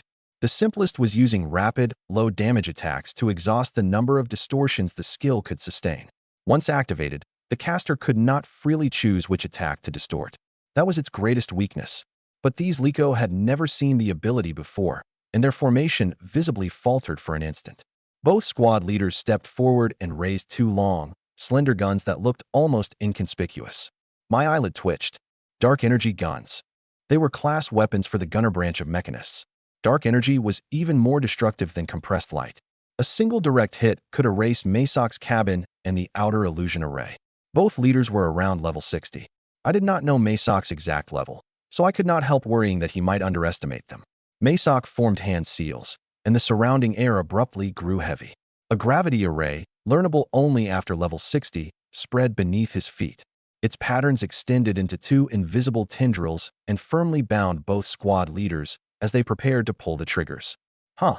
With a low shout, he peeled the section of space containing the pursuers away like a separate patch of canvas. Dense fractures appeared around its edges. Spatial shatter, one of a high-level ancient mage's signature killing moves. The fractures snapped closed in an instant. A spatial storm swallowed every ordinary soldier. Only the two squad leaders endured, and even their health had fallen below half. Desna went deathly pale, braced herself on my shoulder, and retched. I blocked her view and patted her back with one hand, keeping her from looking at the battlefield again. Both leaders broke free from the gravitational restraint and fired dark energy rounds simultaneously. The energy level of those attacks exceeded what spatial distortion could redirect back at them. Although the shots were deflected, they did not rebound like the earlier missile. Masok's expression never changed. A triangular elemental array formed in his palm, and he pushed it forward casually. It disappeared in flight and reappeared directly before both squad leaders. The elements exploded. Both were thrown through the air and hit the ground, never to rise again. I reassessed this old shut-in.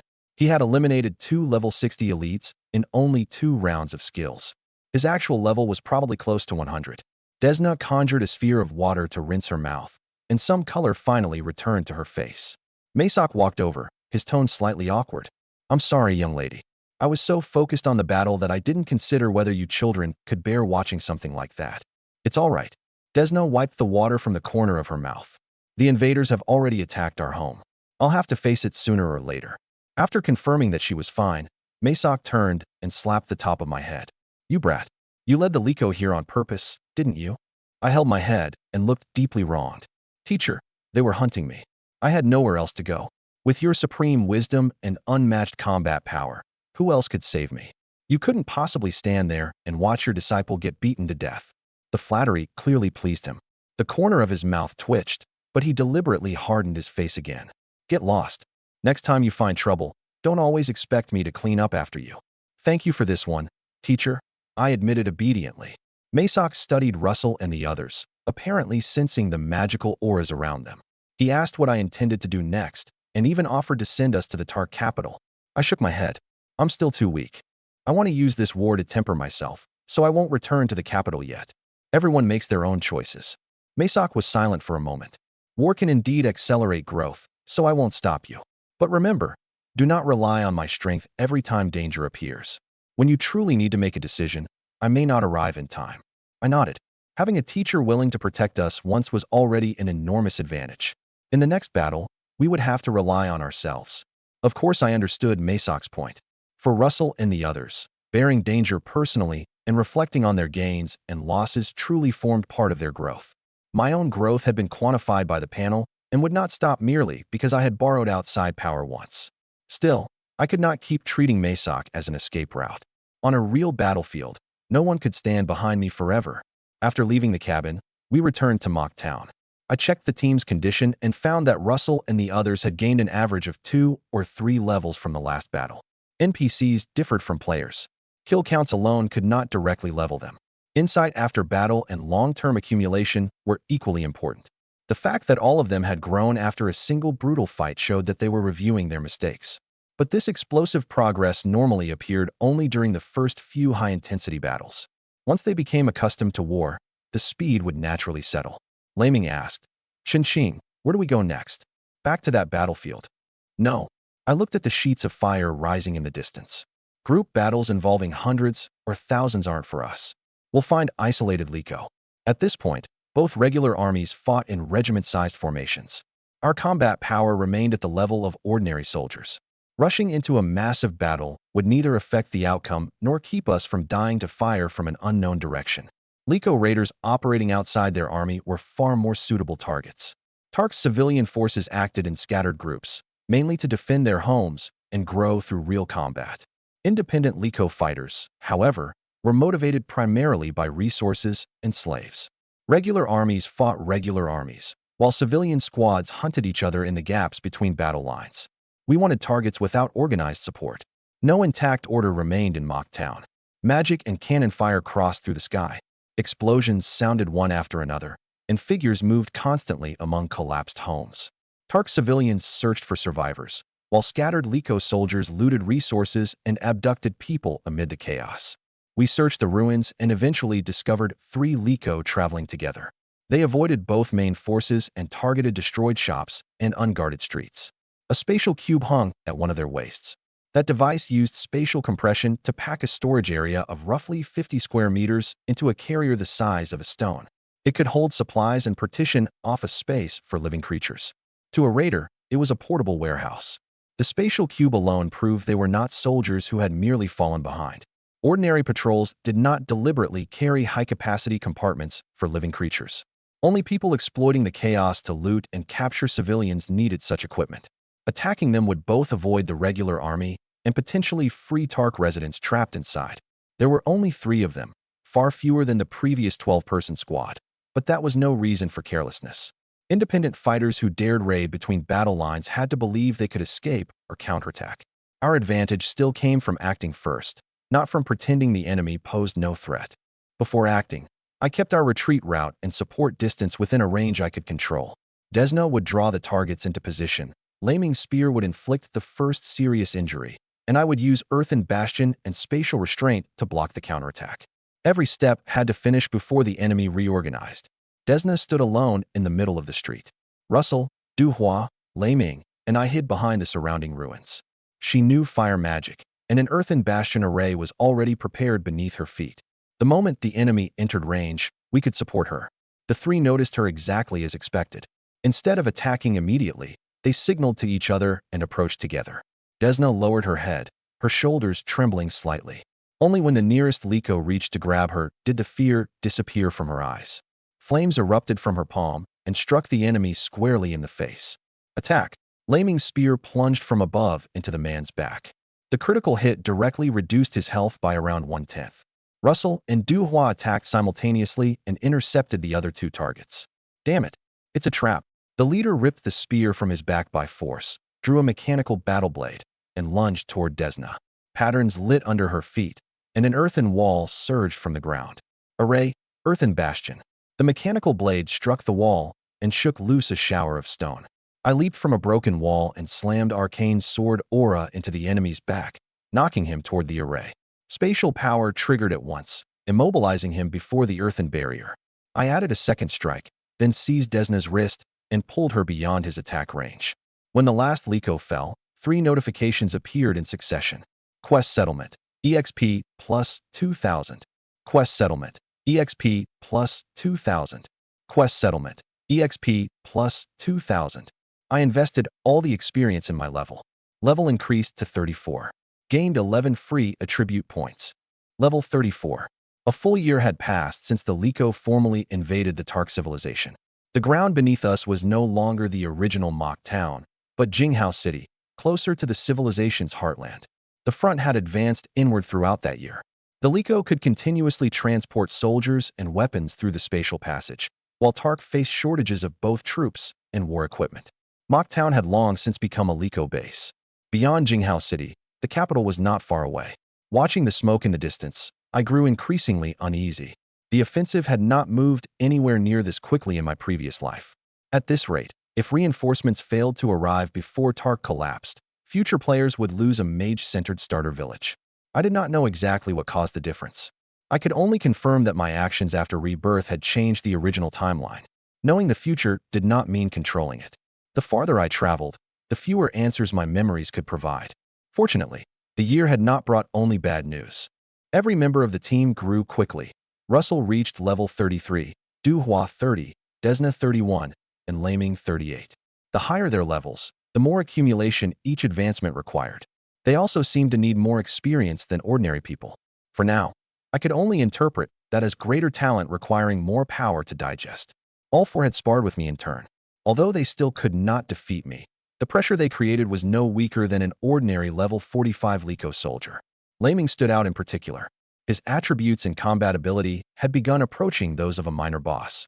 I had double experience in panel quests, yet my level remained in the same stage as theirs. The reason was my skills. After I reached level 30, my original basic skills automatically advanced. Intermediate primordial art, intermediate spatial distortion, intermediate spatial mastery, and intermediate arcane sword aura. Every one became a bottomless experience sink, yet all were core abilities. If I failed to reach the necessary stage before level 70, they could not continue advancing into high-level skills. I had no choice but to balance my level against skill proficiency. Even now, most of the intermediate skills were only halfway trained. The investment had not been wasted.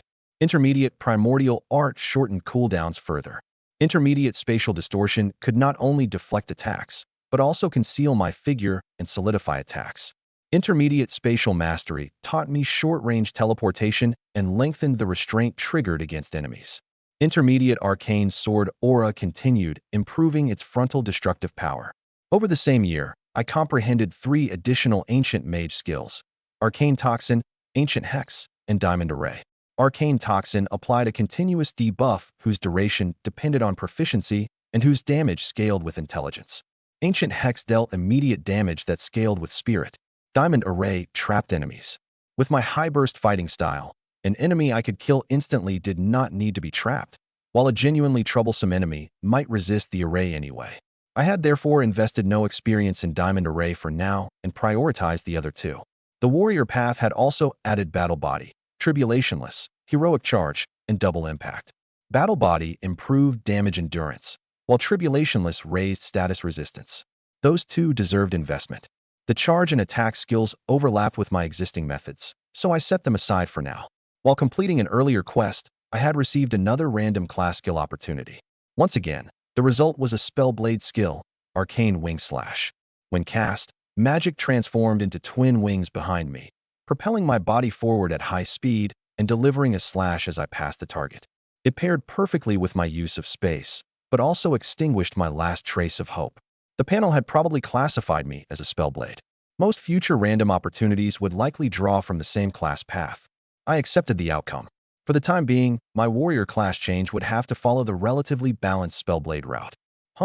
Everyone raised their heads. Beneath the clouds, an enormous object was slowly taking shape. My pupils contracted violently. The aircraft resembled an enormous cicada without wings. Its shadow covered the sky above Jinghao City, while the deep sound of its machinery made our chests feel constricted. Laming stared upward with a grim expression. "What is that?" I slowly answered with 2 words. "Space warship." In my previous life, I had seen countless warships among the stars and never found the lowest grade models remarkable. Only now, standing on the ground and watching one cross mountains and cities, did I truly understand what a universe-class weapon meant to a surface civilization. In space, planets, fleets, and vast distances surrounded a warship for scale. Viewed from the ground, it occupied most of the sky. Buildings lost their color beneath its shadow, and the low thrum of its engines drowned out the nearby artillery. It did not even have to attack. Its mere presence was enough to make the defensive line hesitate. Among space warships, it might have been a bottom-tier model. Against the Tark civilization, it already formed absolute suppression. Sending it through the spatial passage required the Liko to spend enormous resources stabilizing the route.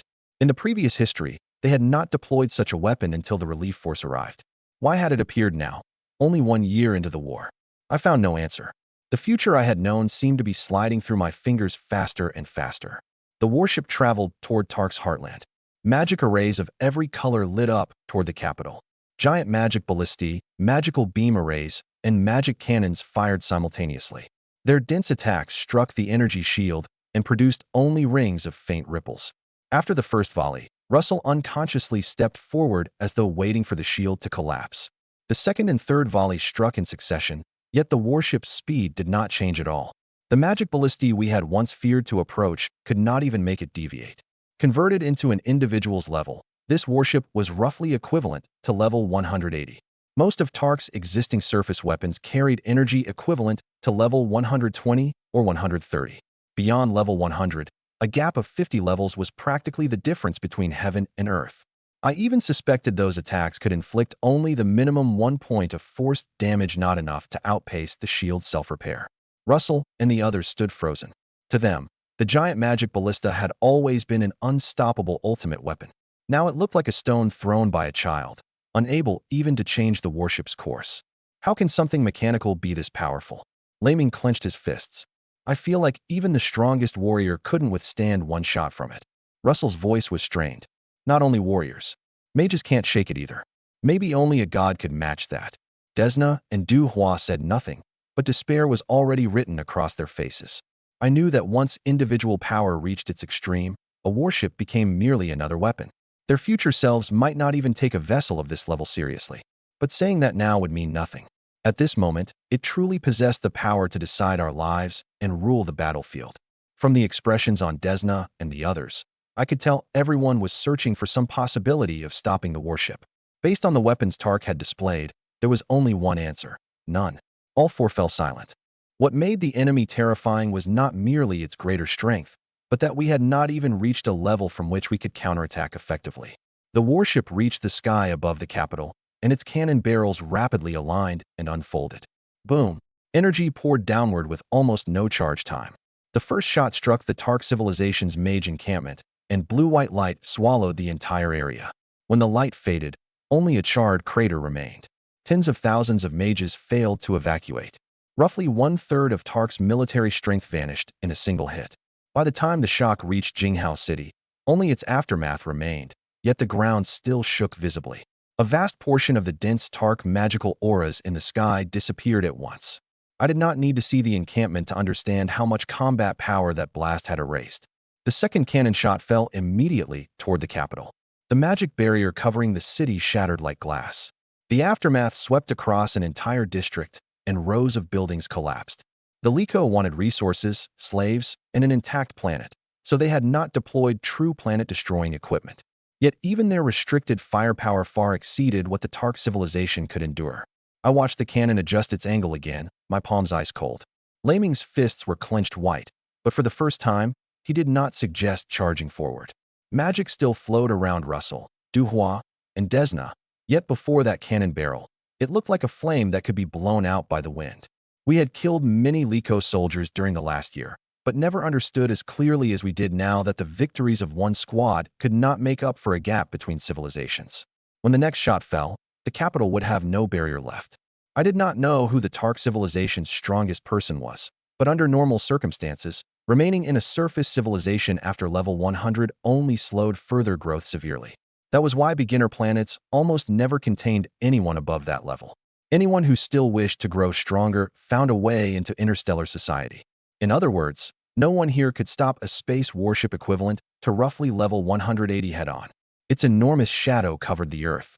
The third attack fired from its cannon like a final judgment upon the Tark civilization.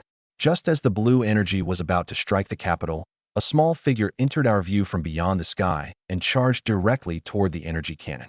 Who was that? Russell's eyes widened. They instinctively closed their eyes, unable to watch a person be swallowed by the blast. I stared unwaveringly at the sky. Human power was not incapable of opposing weapons of war. The only question was whether the newcomer was strong enough. Violent magical elements gathered in his hand and collided head-on with the cannon's energy. Boom! Blue light filled heaven and earth. Both the air and ground trembled. When the glare dispersed, the figure still stood in midair without a scratch.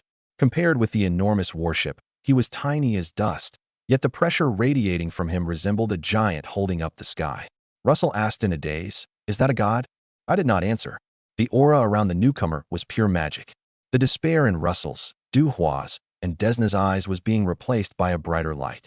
The sight before them proved that individual power truly could surpass weapons of war. The mysterious Mage charged the warship. A space warship was suited to long-range strikes. Once a high-level powerhouse closed in, its size and turning speed became burdens. The Liko clearly never expected a person like this to appear in the Tark civilization, or they would never have lowered the warship so close to the surface. The energy shield broke before him like thin glass. Magical elements of different affinities surged frantically into his palm and compressed to a heart-stopping density. I blurted, "Elemental detonation." It was a devastating killing move comprehensible only to an elemental mage above level 200. The newcomer's level was even higher than I had estimated. The elemental mass struck the warship's hull, and mutually repulsive affinities erupted in the same instant. The entire sky seemed to become a brilliant sea of elements. The hard hull fractured and melted within it, finally collapsing into countless powerless fragments. The Tark side fell silent at first, then erupted into cheers that resounded across the city. People in the distance dropped to their knees and stared at the sky as though worshipping a god. The Liko forces rapidly disengaged from the front and retreated toward the spatial passage in silent forest. A hoarse voice carried through the passage and across the battlefield. "Does Myriad Vines intend to interfere in a war between races?" The mage in the sky answered calmly. "Myriad Vines seeks peace throughout the universe and the integration of civilizations. What exists between the Liko and the Tark civilization is not a racial war, but one-sided aggression. I am merely stopping an invasion. Myriad Vines. I will remember this." The voice disappeared, and the Liko army began an orderly withdrawal. This was not a complete victory won by the Tark civilization's current forces. A Myriad Vines powerhouse had destroyed the warship directly, forcing the Liko to reassess the price of continuing their invasion. The threat they represented had not vanished. This immediate war had merely been forced to stop. Myriad Vines. Hearing that name, I finally untangled part of the timeline. In my previous life, the Liko invasion began roughly 1 year later than it had now. Russell and the others also left the Tark civilization at exactly this point. Because the war began early, they were drawn into it. The person Myriad Vines originally intended to send for them had still arrived according to the old schedule. In other words, this powerhouse had probably come for Russell and the others from the beginning. Since he intended to take them away, he naturally would not allow their homeland to be destroyed. Through a chain of coincidences, the Tark civilization survived because of its connection to 3 children. If Myriad Vines had not selected Russell and the others, or if the war had begun even earlier before Lanso arrived, the capital might already have been completely crushed by the warship. I looked aside at the 3 little figures still filled with reverence. Judging by their expressions, not one of them had connected the god in the sky with themselves. The handsome mage stopped before us, his gaze passing over Russell, Duhua, and Desna in turn. I sighed softly to myself. The path that belonged to them was finally opening. The mysterious mage landed before us, his gaze resting first on Russell, Duhua, and Desna. "You must be Russell, Duhua, and Desna, correct?" His voice was gentle. Russell stepped forward in excitement. "Lord God, you even know my name." The man froze for a moment, then laughed. "I'm no god. My name is Lanso. and I came specifically to collect you. Collect us? Yes. Lister asked me to come. He and I both belong to Myriad Vines. He was originally supposed to collect you himself, but the organization assigned him an urgent task. Since he could not leave, he asked me to come in his place.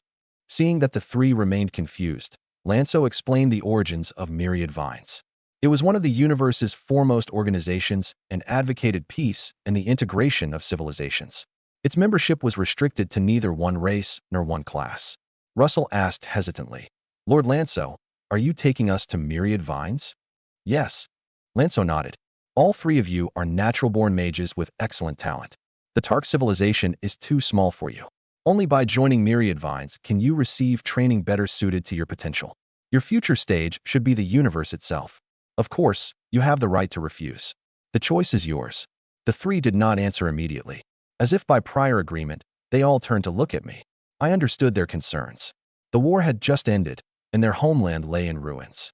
Leaving meant stepping onto an entirely unfamiliar road. But if they remained in the Tark civilization, they would struggle to obtain resources worthy of their talent. Myriad Vines was the better beginning. I nodded to them. Only then did Russell and the others turn back and give Lanso a solemn answer of acceptance. Lanso's gaze then fell on me. He studied me longer than I expected, and a trace of confusion passed between his brows. My body possessed no ordinary affinity for magic, yet the power circulating within was ancient and pure.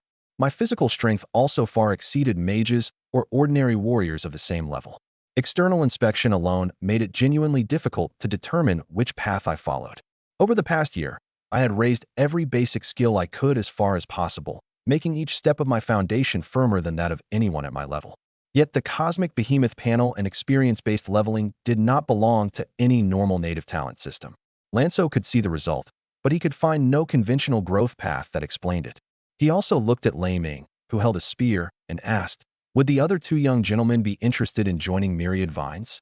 The organization has more than mages. There are many powerful warriors as well.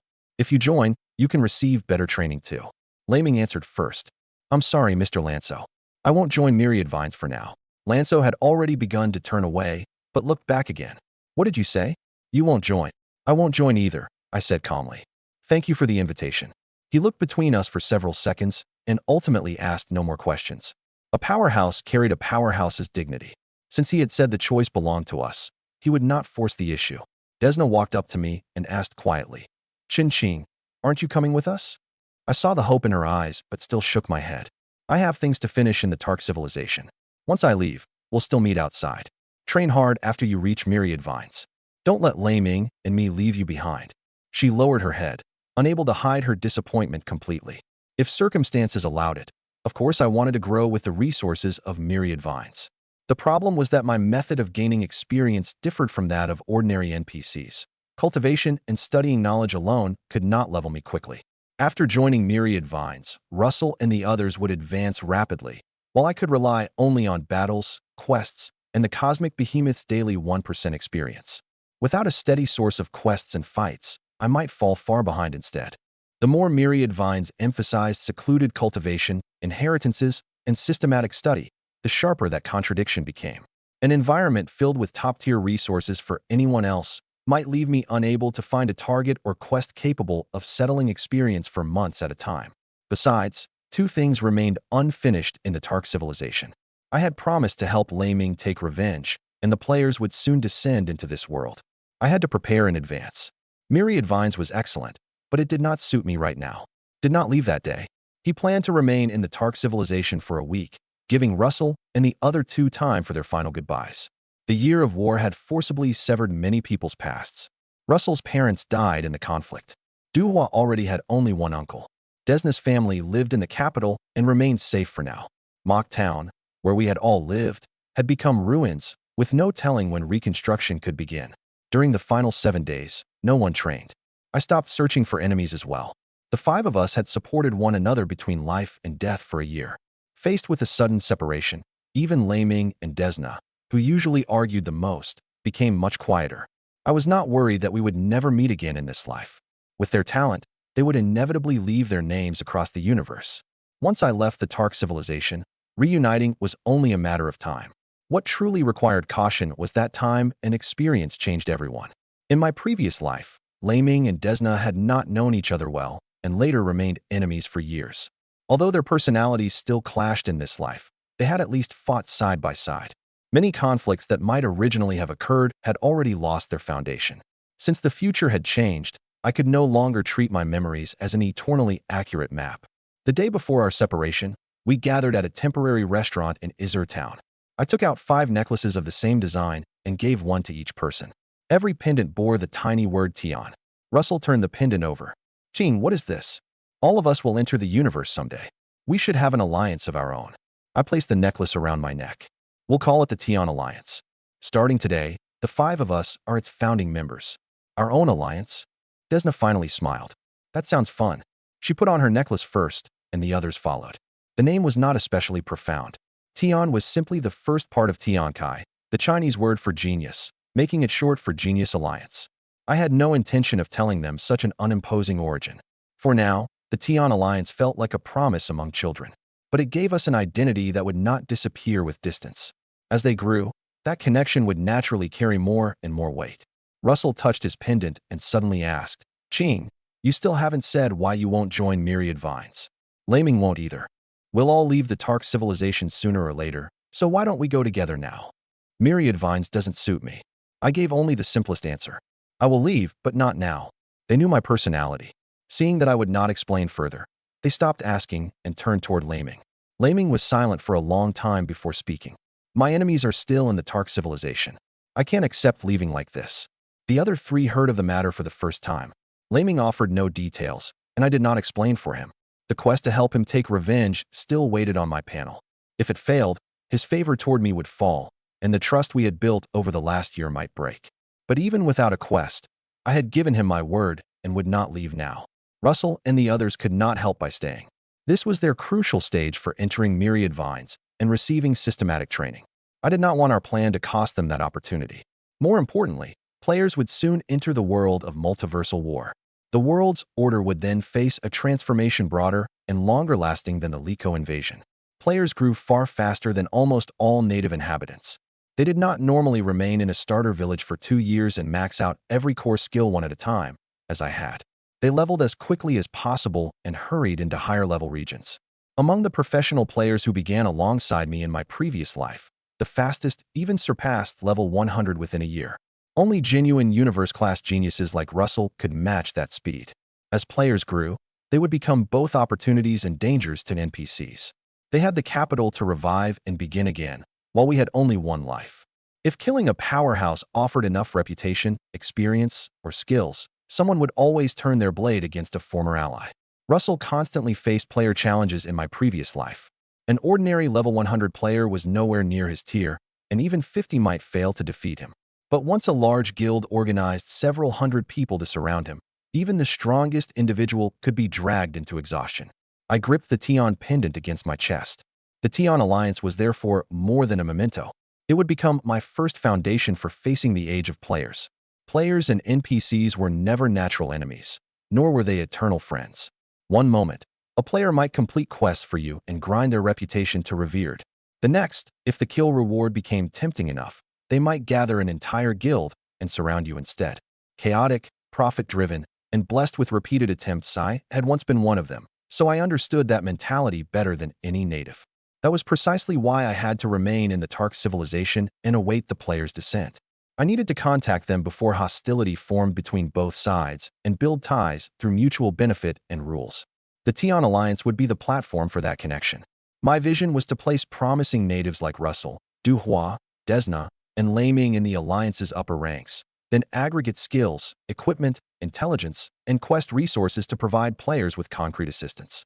Once the players experienced the benefits of cooperation, the Tion Alliance could establish reputation, rewards, and punishments, transforming loose relationships into a stable order. Then, even if someone wanted to hunt us as boss monsters, they would have to weigh the price. Exile from the Tion Alliance would permanently cost them all related resources and benefits. For native inhabitants, the most difficult future threat might not be any single war between civilizations, but tens of millions of players whose behavior could not be predicted. The week passed quickly.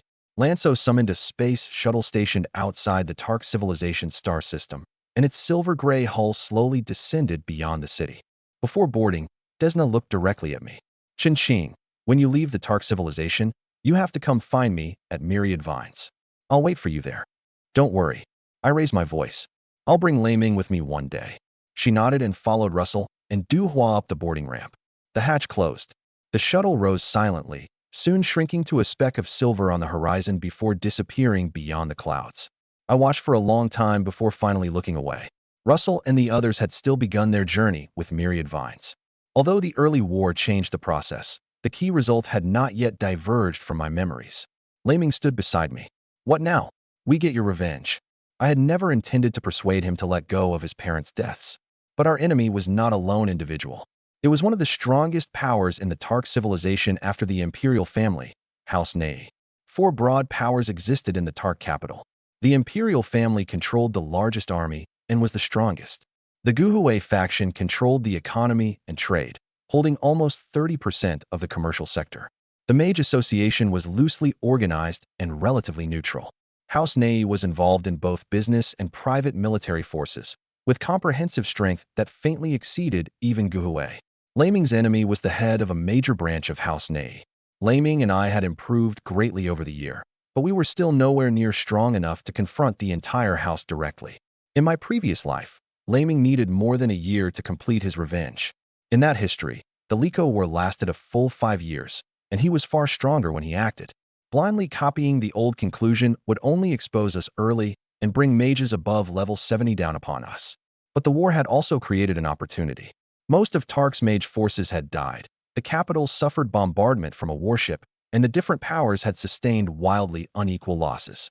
Post-war reconstruction would redistribute power and pull previously hidden conflicts to the surface. The 5 of us had already earned a reputation on the battlefield. The imperial family had sent people to contact us several times, hoping to recruit us. When I refused, they did not use force. Instead, they continued displaying goodwill. The imperial family probably understood that if several geniuses matured successfully, their future value would far exceed a few residences and supplies offered now. This was the perfect time to use that connection. I persuaded Lei Ming to delay his revenge. We would enter Tark City first, determine the true post-war strength of the imperial family and House Nei, and search for an opening in the chaos.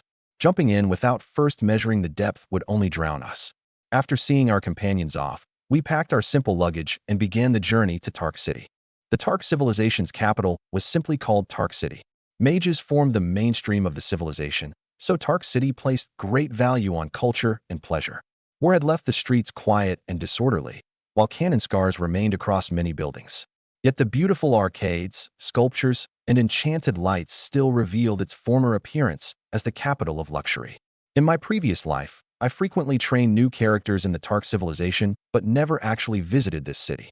Tark City was open only to players below level 40, while most players began preparing for interstellar society after level 30 and naturally saw no reason to detour to the capital.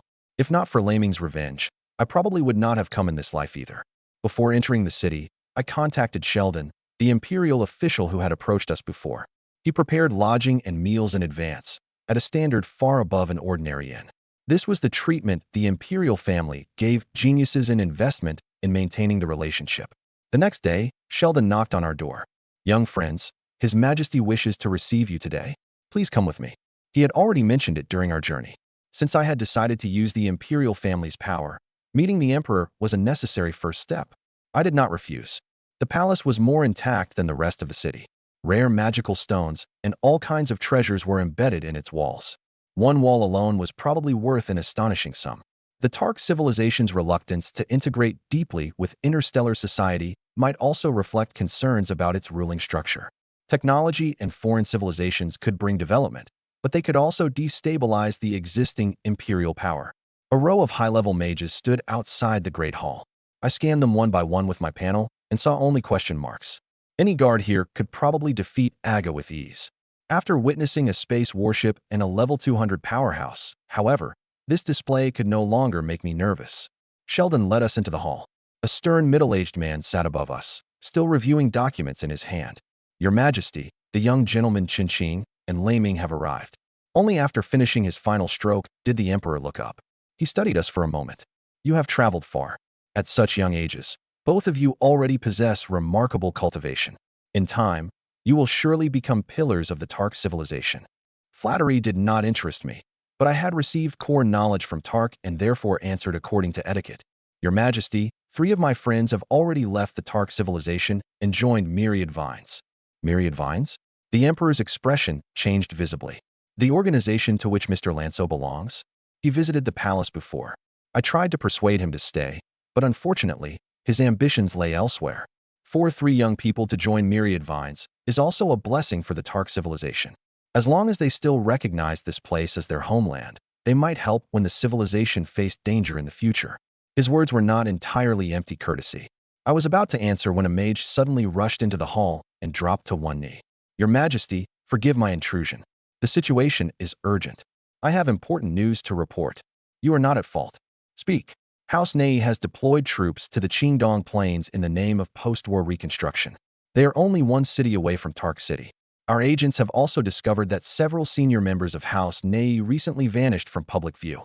Their personnel inside the city are moving frequently, and they are purchasing war weapons in large quantities.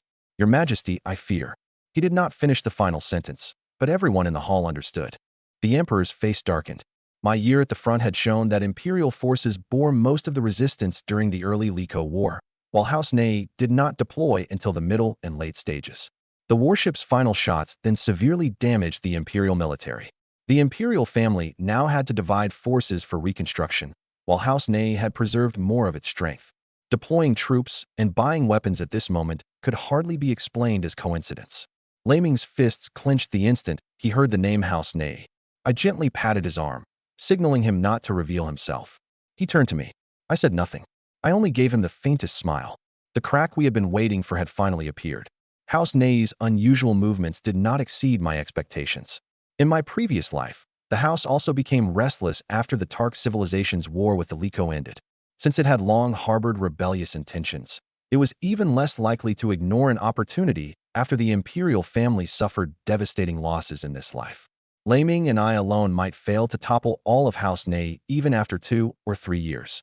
Completing his revenge required the Imperial family's help. Entering Tark City and meeting the Emperor had always been about establishing contact first, then finding a reason to intervene after the conflict between both sides became public. I simply had not expected House Nei to be so impatient that it revealed its movements on the very day we entered the palace. I did not declare a position immediately. Showing excessive enthusiasm without cause would invite suspicion.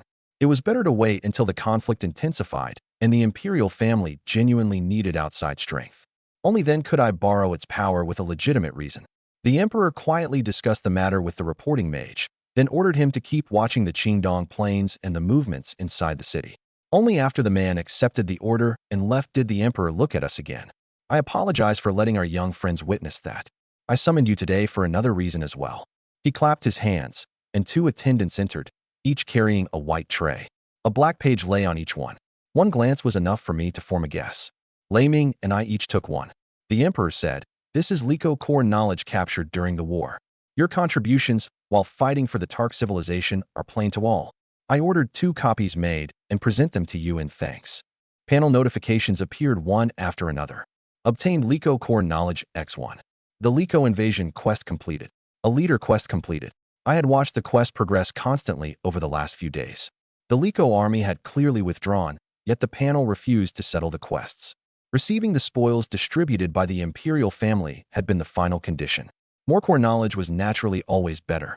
It was one of the keys that truly separated boss-tier figures from ordinary players. What interested me even more was the reward from a leader. I could obtain 1 passive skill of my choice from each of Russell, Duhua, and Desna, with no time limit. That meant I could wait until they matured, then copy their most important abilities. Based on what I knew of all 3 in my previous life, I already had a rough range of candidates. If I combined the strengths of all 3, my ability set would become terrifying. Unfortunately, Laming was not on the reward list. I turned and gave him a long, mournful look. Laming had no idea what it meant. He looked down and checked his clothes, assuming something had stained them. In my previous life, he possessed 1 passive ability I coveted more than almost anything, yet this opportunity had slipped past me.